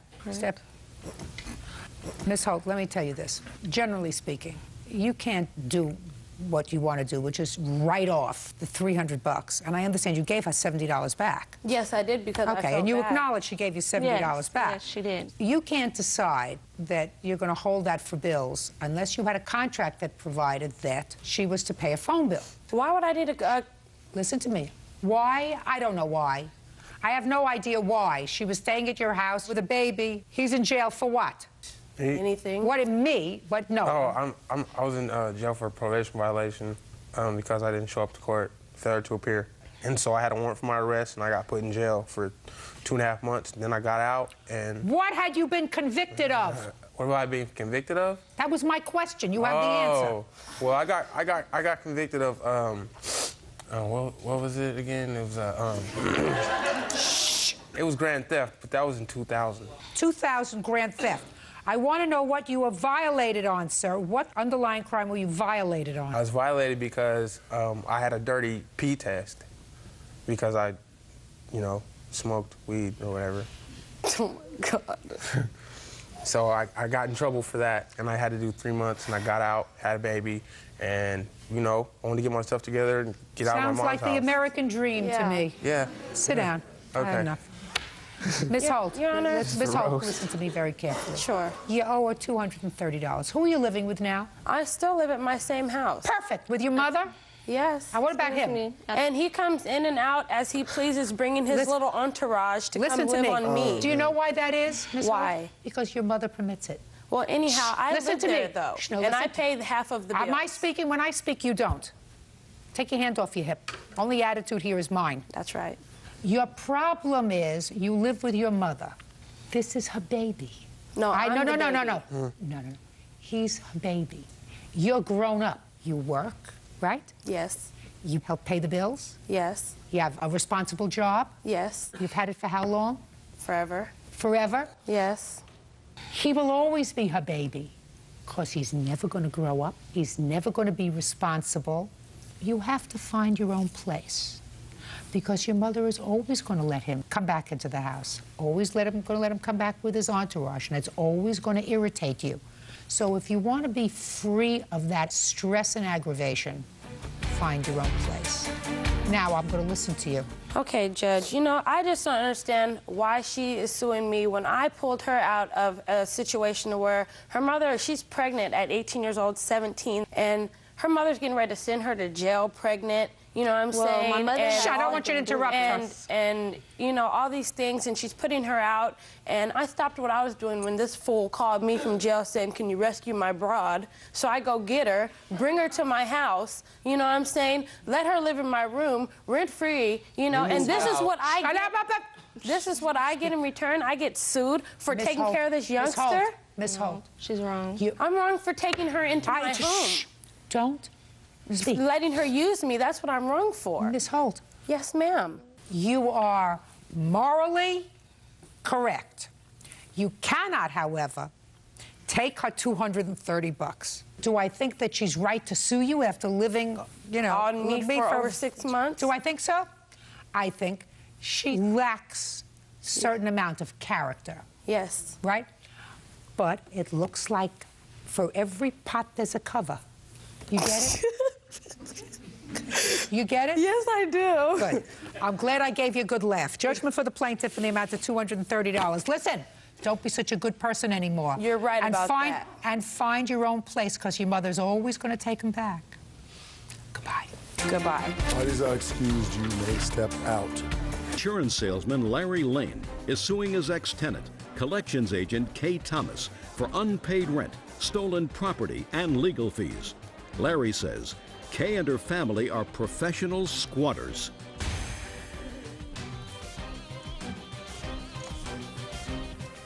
Now, this is case number 419 on the calendar, the matter of Lane versus Thomas.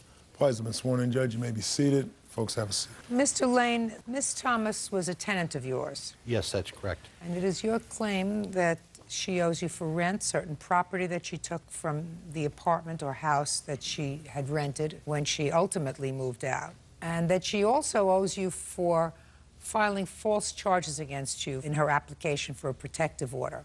You claim that Miss Thomas and her family are professional squatters. Yes, I do. Which means that they go into people's homes, they rent them, they pay rent for a while, and they stop paying, and since it takes very often 6 months to a year to get them out, they don't pay rent, and they go from place to place, and that's a scam.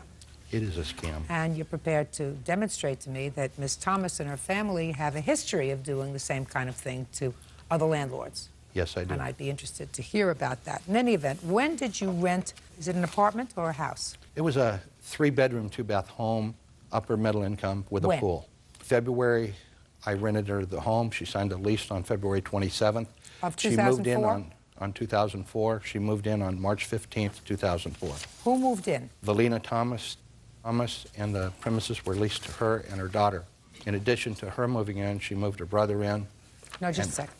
Who signed the lease? Valina Thomas and Thomas. Is that your husband? Yes, ma'am. How much was the rent, Mr. Lane? I asked for first, last, and the security How- deposit, $1,250, Your Honor, $1,250. I'm going to ask the questions. Yes, ma'am. You're going to give me the answers. If I need for you to expand, you're going to do that Thank you. for me. $1,250 a month. $1,250 a month. And they gave you first, last, and security.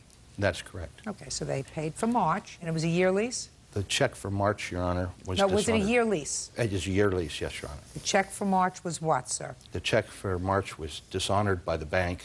She alleged that a girlfriend had given her a $569 check. Okay, so the But check for March was bounced. Yes, Your Honor. Did she ever pay March rent? She did, Your Honor. Okay, when did she pay March rent? She paid March rent prior to April 15th. And she paid April's rent?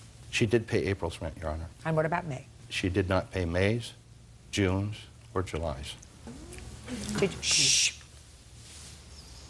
she and her husband and the rest of the people that she moved into the house, did they live there May, June, and July? Yes, they did, Your Honor. They lived there through August. through August? Well, actually, they had abandoned the property, and I lived out of state, and I repossessed the property with a writ of possession on July 29th. I just want to know, yes, ma'am. when was the last time they lived in the house? I wouldn't know. I didn't come back to the property until August the 7th. Okay, when was the last time you lived in the house, Ms. Thomas? July 31st. Fine. Can I see your rent receipt from May? Did not pay the rent from May till June. Why? You lived there in May. Yes, ma'am. The rent was due on the 15th of every month. Right. I paid April's rent from April 15th to May 15th. Right. We notified Mr. Lane that my husband's job was transferring him. First, we notified Mr. Brown when we paid April's rent that my husband's job was transferring him to Sarasota, Florida, which is 2 hours away from where we were living. He said, just let me know the date when you're going to be moving. Told Mr. Lane called. He said, I'll tell you what. He says, you paid half of May's rent, and I will return your security deposit if you're out before June the 15th. However, when I asked for a letter stating the fact, everything changed. He sent me a 3-day notice to vacate. Then he sent me another 3-day notice from a realtor company. So what? A month later. So what? A month later, you were supposed to be out. Why weren't you out in June? Because he didn't follow his agreement either. Why weren't you out in June? Because our house wasn't ready that we were moving to. And then why didn't you pay rent? We told him we were moving, and he said that... Just a second, I don't understand something. Just a minute. Miss Thomas, if what you're telling me is that you moved and that's why you didn't pay rent, that's fine. What you're telling me now is that you told him you were moving, but you didn't move because your house wasn't ready and you didn't pay rent. Just a second. Okay. Let's get to objective facts. Okay. Miss Thomas. Okay. Who is this? This is my daughter, Heather. All right. Is she a witness? Yes, she is. Fine. Then, unfortunately, she has to stay here. That's fine. If you live in an apartment or a house that doesn't belong to you, pursuant to a lease, if you live there, you have to pay rent. I agree. I don't want to hear any baloney about why you didn't pay rent. I never said I didn't know it. I owe him for May and June. Oh, well, that's not what you're saying here. I have it. Just a second. I don't see in here that that's what you say, that you owe him for May and June. Let me see. In June, we could no longer afford the premises. That's what you wrote in your answer. That's what you swore to. And also, we found out that my husband was being transferred in the latter part of July. Yes, ma'am. What does that have to do with May and... Stop playing with your papers. So that has nothing to do with May and June's rent. I agree. I mean, we owe May. We owe May and June. Let's move on. We informed the plaintiff that we would be moving, and Mr. Lane was not very happy. He said that if we paid half of May's rent, he would refund our deposit when we moved. However, the money we had given him when we moved in was enough to cover up our rent until July, so we weren't going to pay him anymore. You got a whole bunch of excuses here, and you can't seem to keep your story straight. You lived there in May, you lived there in June, you lived there in July, and you didn't pay rent. Nowhere in your answer do you say, well, I do owe him for May and June. I've always said I owed him, even in the court doc. Would you do me a favor, please, Bird? Would you show this answer, this sworn answer that she signed to her, and ask her, maybe I missed it, you know, I don't know how I scored in reading. Show me in your answer where you say you acknowledge that you owe him for 2 months' rent. I never acknowledged that I owed him for 2 months' rent. Until now. Oh, fine. Fine, then we get it now. Now you owe him for 2 months' rent. Well, I also acknowledged when we went to Brevard County Courthouse that I owed him for 2 months' rent. Just a second. I'm not talking about any place else that you went when he tried to get you evicted. I'm talking about small claims court, which is where you are. So you forgot to put that down in your answer that you owe him for 2 months' rent. Okay. Is that right? You forgot. Yes, fine. You owe him for 2 months' rent. Yes, so your rent was $1,250 times 2 is $2,500. So that you owe him. That you acknowledge you owe him. Yes, is that right? Yes, ma'am. All right. Judge Judy continues in a moment. You've got to pay your bills, madam. If you don't pay your bills, bad things happen. They turn off your lights, they turn off your water, they turn off your electricity. That's what happens when you don't pay your bills. Real cases, real people. Judge Judy. Larry Lane says ex-tenant Kay Thomas owes for 3 months' rent. Larry says Kay is a squatter. Now, when did you start eviction proceedings against her? I attempted to start eviction proceedings in May. So you already knew that this was a lost cause with these people? I didn't believe it was a lost cause, Your Honor. Well, then why would you choose to evict them? I put a 3-day notice on her door precautionarily. Sir, they owe you $2,500 for the 2 months' rent. What about July, Your Honor? Shh. Just a minute. Okay. Now, did you get first month's rent and last month's rent? I did, Your Honor. Just a second. Listen to me. The last month's rent would have been July. Is that right, Mr. Lane? Yes, ma'am. What about the security deposit? Well, Your Honor, there was extensive damage to my home and legal fees. How much were your legal fees? $691. Okay. And what kind of damage was done to the home? Well, Your Honor, the screens on all windows were damaged. All the blinds were damaged. Do you have any photographs? Yes, I do, Your Honor. I'd like to see them, please.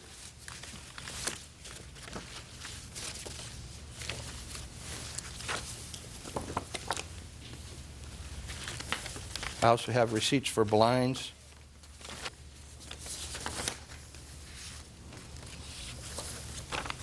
How did these windows get broken? Can I see those pictures? I haven't seen them. Sure. Thank you.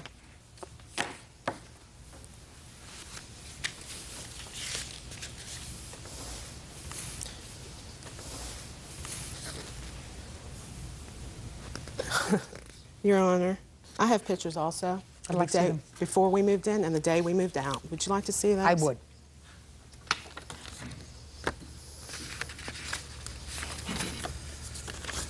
These are the two screens that he's claiming on the kitchen. That's the 31st. You can see that those are not broke. Living room blind, kitchen, and the other one that we admitted to. These are the two that we admitted to as far as the blinds go. The dates are on them, Your Honor. Okay. Okay, so I have broken blinds. And can I clarify something really quick? He said that me, my husband, and my daughter moved into the house. I have two daughters, and he met them both. He also came 2 days before he left for Bay City, Michigan. He came to my house, my last residency, unannounced, but he came. You mean the new place? The old place. Prior to moving to his residency, I lived in Cocoa Beach, and he came to my residency 2 days before I signed the lease with him. Yeah. He's talking about me moving my brother and my sister-in-law in. He met them. He knew them. He knew they were going to be staying there with us for a month or so till they found their own place. Mr. Lane? Yes, ma'am. Defendant acknowledges at this juncture that she owes you 2 months' rent. I would take that and be happy. What about the furniture she stole? Now let's get to the furniture. All right. Show me pictures of the furniture. I can't. I can only show you receipts, Your Honor, because I'm What gonna furniture photograph. did you take, Miss Thomas? You indicate that you took some stuff from the house. I didn't take anything. I sold it. You sold it? Yes, ma'am. I have receipts to that, where I sold it to and how much I sold it for. Let me see. The last 2 pages. Miss Thomas, why would you sell property that didn't belong to you? I sold the dining room set and the bedroom set. Why would you sell property that didn't belong to you? We had an agreement in the lease for me to purchase it. You mean you purchased it? Did you purchase it? No, we did not pay it in full. No, sir. No, ma'am. Okay. So you had a provision in the lease if you wanted to purchase it, but you didn't purchase it, and yet you sold it. Yes, ma'am. Well, you can't do that. I understand that. I did it out of anger because of what he done. He tried to have my electricity cut off. Your Honor, I have a subpoena from Florida Power and Light showing that I didn't turn her power off. You tried. But not only had she given him a false security number to get her power, she bounced checks on him, and that the power was turned off. And here it is, Your Honor, Can I exhibit see it, please? along with the subpoena. Fine. She also gave him a false address where she was moving to send the final bill. I corrected it for Florida Power and Light so they can collect from this deadbeat. Shh. You owe money? Yes, I'm paying them $75 a month. Yes, ma'am. For money that you owe them? Yes, ma'am. Well, I you made gotta pay your arrangements. bills, madam. If you don't pay your bills, bad things happen. They turn off your lights, they turn off your Ma'am, water, they my turn off lights your were turned- electricity. That's what happens when you don't pay your bills. Listen, you can't sell property that doesn't belong to you. understand that. You didn't pay your electric bill. That's why you're paying $75 to make up what you owe them. Your Honor, her lights were turned off June 26th. Okay. Not interested in that. How much is this stuff worth, sir? Dining room table with a hutch, a wicker bedroom set, King-size bed, king-size bed. armoire. How much did she agree to pay in the lease for the things that she sold? She was going to pay $50 a month, but never consummated that. No. Mr. Lane. She was going to pay What- $50 a month and the balance on conclusion of the lease. The Okay, lease agreement shows $50 that. a month Paragraph 22, times page 12 is $600. 8. Yes, Your Honor. And the balance upon the termination of the lease, what was the furniture sold for, Mr. The Lane? furniture was sold for $1,250 $1,250 in total. total. Is Yes, that Your right? Honor. Mm-hmm. Is that right? That's correct. Then that's what you owe him. I understand that. Never said I didn't know him for it. Yes, you did. Show her the answer. She said the stuff he left in the house was a bunch of junk. I was referring to Just a second. I was referring to the refrigerator. Show me in here where It's you not in that acknowledge that you owe him money for the furniture that you sold. It's not in there, ma'am. Right, it's not in there. I was referring to the refrigerator. Mr. Lane, Yes, ma'am. I would like you to give me whatever proof you have that the Thomas family are squatters and scammers. Please. So far, I would tend to agree with you. Your Honor, I did a background investigation, and I should have done this prior to it, but my grandson was in a hospital. This shows that she was evicted. This is a background investigation from the internet that shows 6 bad checks and cable fraud. You got anything else? Yes, I do. She currently is in Bradenton, Florida, in a diversion program for first-time offenders for bad checks. And I don't know about anything else, Your Honor. I just knew Is that that all this... correct? Are you The currently... bad checks, yeah, a bad check, yes, ma'am. It was the first time offender where I wrote a bad check, yes, ma'am. It was the first time you got caught. No. No, It was the first time you got caught. Your Honor, this account... I don't understand you, Miss Thomas. I don't understand why you believe... How old are you? 19. May I? Well, you know, she's not a baby, so she can be here. Your Honor, Listen. this account was written on a closed account, which she alleged somebody had given her a check. You already gave him a bad check. May I for see Mark. that Closed account? account. May I see that account, please? Yes, ma'am. And I took care of it. As soon as he told me that it had not been paid, I went and gave him the money. Took care of it. Okay. Took it out of the Can I account. see it? So Your it Honor, wasn't she that told he... me that the check had bounced and yes, ma'am. Mr. Lane, Yes, how long ma'am. have you been a landlord? This was the first time I rented a piece of property, and I must have had stupid written right across my forehead. That's true. I understand. Your Honor, I have one other thing I'd like to say briefly. Go ahead. Your Honor, there was property in my garage, and when I reported my furniture missing to the police, they said it was a civil matter. They couldn't do anything. But the property that I had in my garage was a side-by-side refrigerator, a Craftsman lawnmower, and a power edger. She disposed of that equipment. I went back down to the police department. They sent me out to her house to inspect again to see if the property was moved indoors or in the backyard. And as I tried to go in, she had me arrested for battery. He was not arrested, Your Honor. He was never charged. She filed charges. I have police reports. Did you get your refrigerator back? No. And you the get other your- landlord, You didn't get it back. Did you get anything back that was in the garage? no, I didn't get anything back. Where's Not the even stuff? the keys to the house. Where's the stuff? I'm not talking about the keys. Where's the stuff? Can I explain what led up to that? No. I just asked you where the stuff is. It's gone. What do you mean it's Mr. gone? Brown. It went to the refrigerator ferry. Where did it go? We got the junk guy got it because it was no good. The gasket on it was broke. It wasn't keeping the air in. It was leaking water. He left it. He did not want it. Just a second. When did you get rid of it? July the 8th. Well, if it was bothering you, why didn't you get rid of it when you first moved in instead We of were July in the the 8th? we were in the process of cleaning out the house and getting everything done. We had talked to Mr. Brown. He said he was given to you whatever. Mr. Lane didn't want it. Do whatever you wanted to do with it. Did you say that to her? No, ma'am. We Of even course cleaned not. it out. Of course not. Well, Your Honor. what you're supposed to do is also- I'm speaking. Yes, What you're ma'am. supposed to do is stop making excuses. I'm not making excuses, Well, Your you Honor. did. You made excuses. You made excuses to But me. he's saying I destroyed his house. He inspected the house on July I'm not the 21st. talking about the inspection of the house. I'm talking about several things. I'm talking about the rent that you owed him. I agree. For $2,500. Yes, ma'am. I'm talking about the furniture that you agreed to buy, which you didn't buy, which you sold. Yes, ma'am. So you owe him $1,250. I'm talking about the merchandise that was in the garage that you disposed of the same month that you moved out. The same month that you moved out. You didn't say to me, listen, he had all this junk in the garage and I was paying for the garage, so when we moved in, I got some junk guy to come over and get rid of it. You disposed of it the same month that you were moving.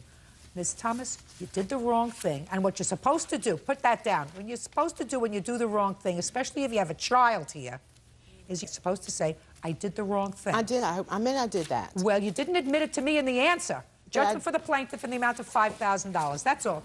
Goodbye. Parties are excused. Next about the previous. Mechanic Orlando Aristizabal is suing 24-year-old electronic technician James Morales for skipping out on a bill.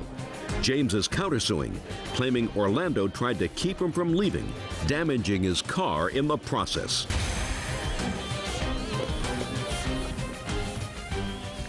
Yeah, this is case number 443 on the calendar in the matter of Aristizabal versus Morales. Parties have been sworn in, Judge. You may be seated, sir. Have a seat, ma'am, please. Mr. Aristizabal, what kind of a business do you have, sir? Do an auto repair business, ma'am? According to your complaint, Mr. Morales came into your shop to have his car fixed. You did a diagnostic workup on his car, told him he needed transmission to be done. Yes. He decided at some point that he didn't want you to do the work on his car, and he went to leave. You told him he couldn't leave until he paid you for the diagnostic work, which was $85. Yes, Your Honor. Now, at some point, and you're going to tell me how this happened, he tried to leave. You tried to stop him. Tried to stop him by having one of your employees close a gate. He plowed through, damaged your property and a sign. You want him to pay for all that damage. Mr. Morales says that you had no right to try to restrain him. Correct. That you did no work on the car, that when your gate closed on his car, you caused damage to his car, and he is counterclaiming. Correct. What day did Mr. Morales come into your shop? On 11/16, Mr. Morales came. I do have an exhibit. What time did he come, sir? 4 o'clock, 4:30. And what time does your shop close, sir? 6 o'clock, Your Honor. Did Mr. Morales have an appointment, or did he come in No, he walked without in. an appointment? He walked into my shop by a friend. He was recommended by a friend of his. Had he had work done by Mr. Aristizabal himself? No, Your Honor. So why did he make this recommendation to you? He said to me that this was his uncle's shop and that he'd give me a good price, an estimated price on rebuilding my transmission for that. Is that what you needed, a rebuilt transmission? Yes, Your Honor. How did you know that you needed a rebuilt transmission, Mr. Morales? I had went the day before to another mechanic shop, and I have the receipt here. It shows that I paid for diagnostics, and it states there that my transmission needed to be rebuilt. Now, when you came into Mr. Aristibal's shop, sir, did you tell him you needed to rebuild the transmission? Yes, I did, Your Honor. Well, actually, when I first got there, he wasn't there. He showed up about 45 minutes later. So at that point, it was between 4:45 and 5:30. Yeah, about 5:30, when I finally got in contact with him around that time. He showed up. He asked me... Who's Giovanni? He was Giovanni at the time. He stated his name was Giovanni. He asked me what was the problem with the car. I stated my transmission needed to be rebuilt. He asked me, how do I know? I told him because I had another diagnostics done. So he then got in the car and test drove the vehicle. How did he test drive the vehicle, sir? He drove it up to the garage door, and then he also reversed it back. He opened the hood. He looked in it. The vehicle was on the whole time. And then that was basically all he did. He asked me, follow me into my office. He asked me for my information. He wrote May down. I see the piece of paper that you have, sir? Is that the information that you filled out when you came in? Yes, this is exactly information exactly as to what happened. Okay. Is this the piece of paper that you filled out while Mr. Morales was sitting in your office? There is 4 copies, Your Honor, just to refresh you. There's 4 copies at the beginning of the estimate. That was the final estimate, what it says, everything that I found with the vehicle, everything that said. He also asked me You're not answering my question, sir. That's the piece of paper that he filled up, yes, Your Honor. And he got an estimate of that. No.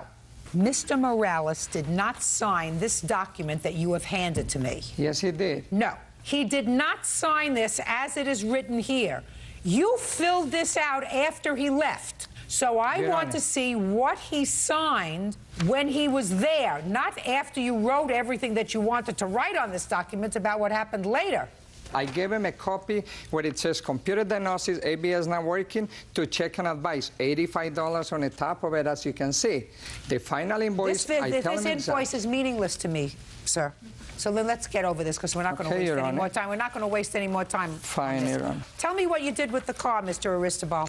When he came off for the car, I did the diagnosis. I put it what is called a modis. Tell me what you did. I did the want to know. diagnostic. Listen to me. Would you please let me describe, Your Honor? No, I want you Then to answer my question, Mr. Aristobal. I finally invoiced it. I told him exactly what it was wrong at 5:30. He said he was going to take it somewhere else to have it repaired somewhere else. He wasn't going to do it then. I asked him he must repair. He must pay me for the diagnosis that I had done. I didn't hear anybody doing a diagnostic, sir. Just because you wrote diagnosis doesn't mean you did anything. Now, you want to tell me exactly what you did or produce an employee who performed any work on the car. It says right there on the invoice, Your Honor. Mr. Aristobal, that's what the whole dispute is about. Mr. Morales says you didn't do any work on his car. So he signed an invoice saying to have the car diagnosed. This invoice, sir, is worthless. You wrote this invoice after the whole incident happened. Did you see that I did it after, Your Honor? Sir, you can't produce something. I am producing. That's the honestly truth, Your Honor. Mr. Aristobal. Judge Judy continues in a moment. We started arguing. He was, being loud. I got loud also. He was a little bit high on drugs, I will imagine, because he was very, This man was not high on drugs. Real cases, real people. Judge Judy. Mechanic Orlando Aristizabal says customer James Morales owes for skipping out on a bill. James says Orlando didn't perform any work on his car. Who is this person? That is a customer that happened to be there when he damaged his car, and he's here to testify. He damaged the car with the... So this is a witness that you brought. Did you bring a witness who did any work on Mr. Morales' car? No, Your Honor. Okay. Now, did anybody else take your car away from you and put it up on a lift or a machine? No, Your Honor. When you told him that you weren't going to do the job, what happened? Well, what happened was, from after he drove the vehicle, we got off the car, we went into his office. He asked me for my information. I signed the form. He said that he was going to call me the next day to let me know exactly how much it was going to cost, that it was mandatory for his company to do a diagnostics. So after all, I agreed with it. I said, fine, fine. I agreed with it. I left the premises. What made you change your mind, sir? Overall, the car is in my name. It's my car, but that's my wife's vehicle. I have a 99 Tahoe, my truck, which I drive to work and back. She uses the Infiniti to go to work and do her errands. The car that was getting fixed was coming out of her money. She said no. She decided not to. She told me, well, we're wasting our money if we're throwing our money out the window to get another diagnostics done if we just got one done yesterday.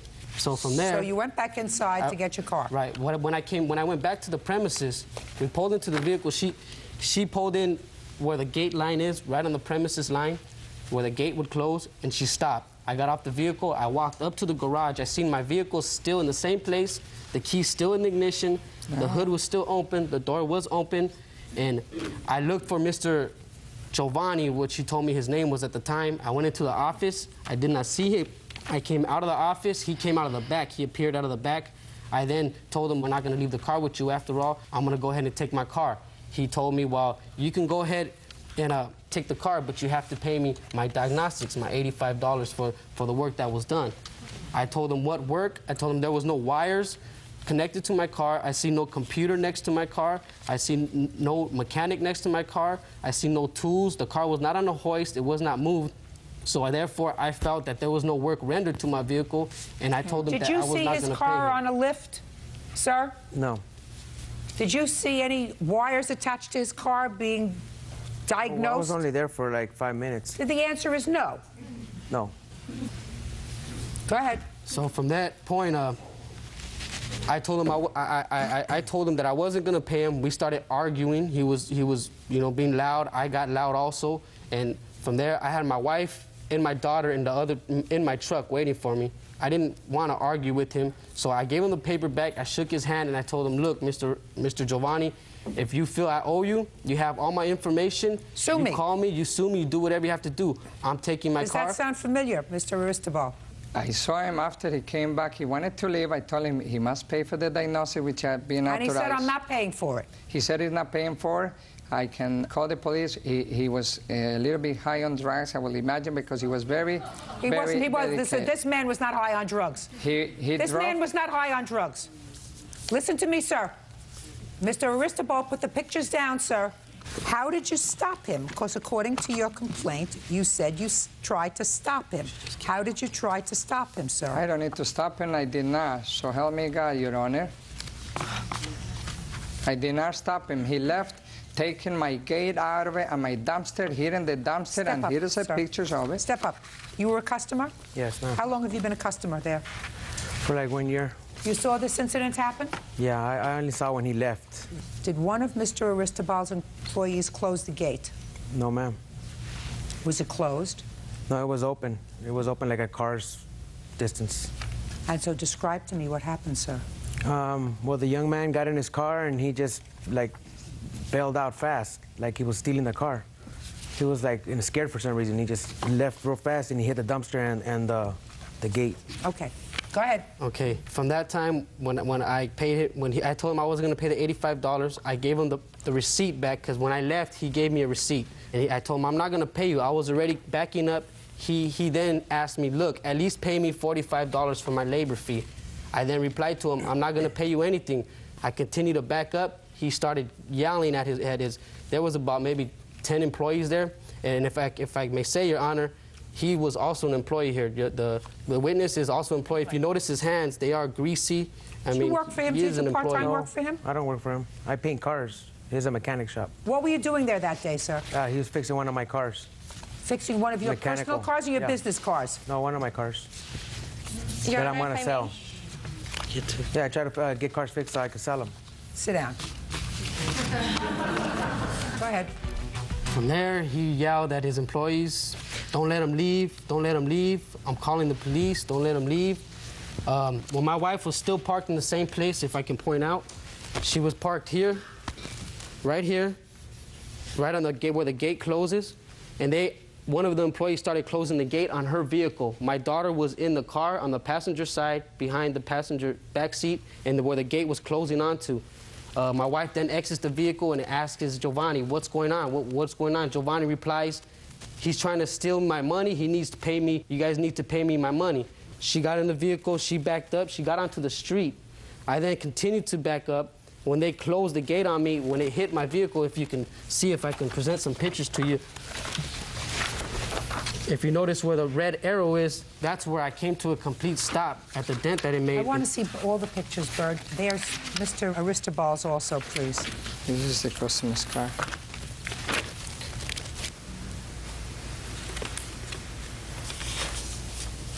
So what's this? The car was scraped from the front all the way, from the back all the way to the front, from the yellow fence. If you can notice the yellow paint on the fence. If you look, Your Honor, on the tire on the driver's side, on the first tire, you would see that the trash can was actually pushed onto the car. On the driver's you see side. the blue paint from the picture. And both of the mirrors were knocked off. Did you see who did that? I couldn't really identify who did it. However, I know the male who was closing the gate was a white, tall, Caucasian male. And I told him, what's going on here? Because he's closing the gate on the side my 2-year-old is sitting on in her car seat. He says, I'm just doing my job. I'm just doing my job. Mr. Giovanni, at the time, who had presented himself as Giovanni, was instructing his workers in Spanish that by no means let us out. Mr. Giovanni at that time said that he was going to call the cops. However, Cop Ernst did call the dispatching group to see if any call was dispatched from that location, and it was a negative. Who's Giovanni? This is, I named my shop after my son. When somebody comes in and asks for Giovanni, your name is Orlando. I am Giovanni's DBAS. Yes, Your Honor, that is true. I'm Orlando DBAS Giovanni's. That's how my fictitious name is. You have estimates on your car? Yes, we do, Your Honor. We have an estimate that was done a couple of days after the incident. The next day. The next day. Which is the 17th. It's also dated. Do either of you have a police report? Yes, we do. We have a copy of the preliminary police report that was filed that day. If I may, Do you have a copy of a police report that you filed, Mr. Aristobal? Yes, Your Honor. I'd like to see it, please. If I may, Your Honor. Shh. Okay. No.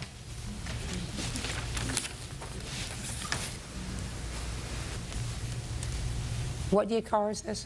It's a 1993 Infiniti G20. Well, the cost of painting it is $3,000. It's Right. worth more than the car. Exactly. Right. You paint cars, sir? Yes, ma'am.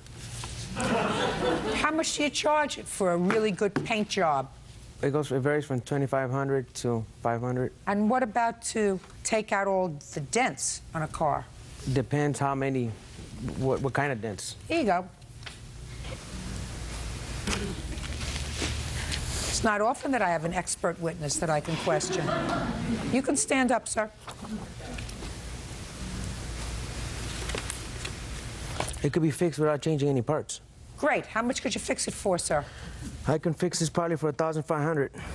You know what I find interesting, Mr. Aristobal? That Mr. and Mrs. Morales filed their police report the date of this incident, the 16th. Right after. You didn't bother to file yours until the next day. When I went there, they told me I won't be able to file the same day because simply they have filled out one. And when I got there at the Foothill Police Division, they told me I must wait until next day so I can file a report. And I went back. Are you telling me that a police officer said you couldn't give your version of the events on the same day? Yes, because it was one taken already. Yes, Your Honor, that's But the next day it was okay for them to take it. Well, I went over it again. So what you're telling me is the next day they said... Yes, Your Honor. Mr. Aristobal, you did the wrong thing, sir. There was a dispute. Whether you were right or wrong with regard to the dispute, you had an option. And your option was to let this gentleman and his wife leave. I did. And no, you didn't. Yes, I did. No, you didn't. To let this gentleman and his wife leave, causing no problem, deciding to sue him. You had his name and address. You felt as if he owed you $85. That's what you do. You said, no, I'm calling the police. The truth of the matter is, if you had called the police at that very moment, Mr. Aristobal, you would have been the first one filing the police report. You didn't call the police at all.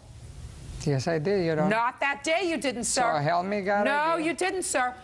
Because then you would have filed the police report before them, and if I listened to your logic, when they came out speaking, then when they came in, the police would have said to them, you can't file a report today, Mr. Aristobal already did. You have to come back tomorrow and file your report. I know exactly what happened. You don't have to be a genius to figure out what happened. There is no indication whatsoever by you or any witness that any work was done on Mr. and Mrs. Morales' car. You were annoyed that they weren't leaving the car. You told your employees to close the gate because you weren't going to let him take the car. You frightened his wife by your actions, and you're going to pay for his car. And my daughter. And he's not going to pay for any damage that he did to your gate or your dumpster because he had no right to try to keep him inside, which you did. You have recourse. This is not the Wild West. Judgment for the defendant in the amount of $1,700. You can have your car fixed for that amount. Otherwise, you'll have to total it. Thank you. That's all. Thank you. Parties are excused. They step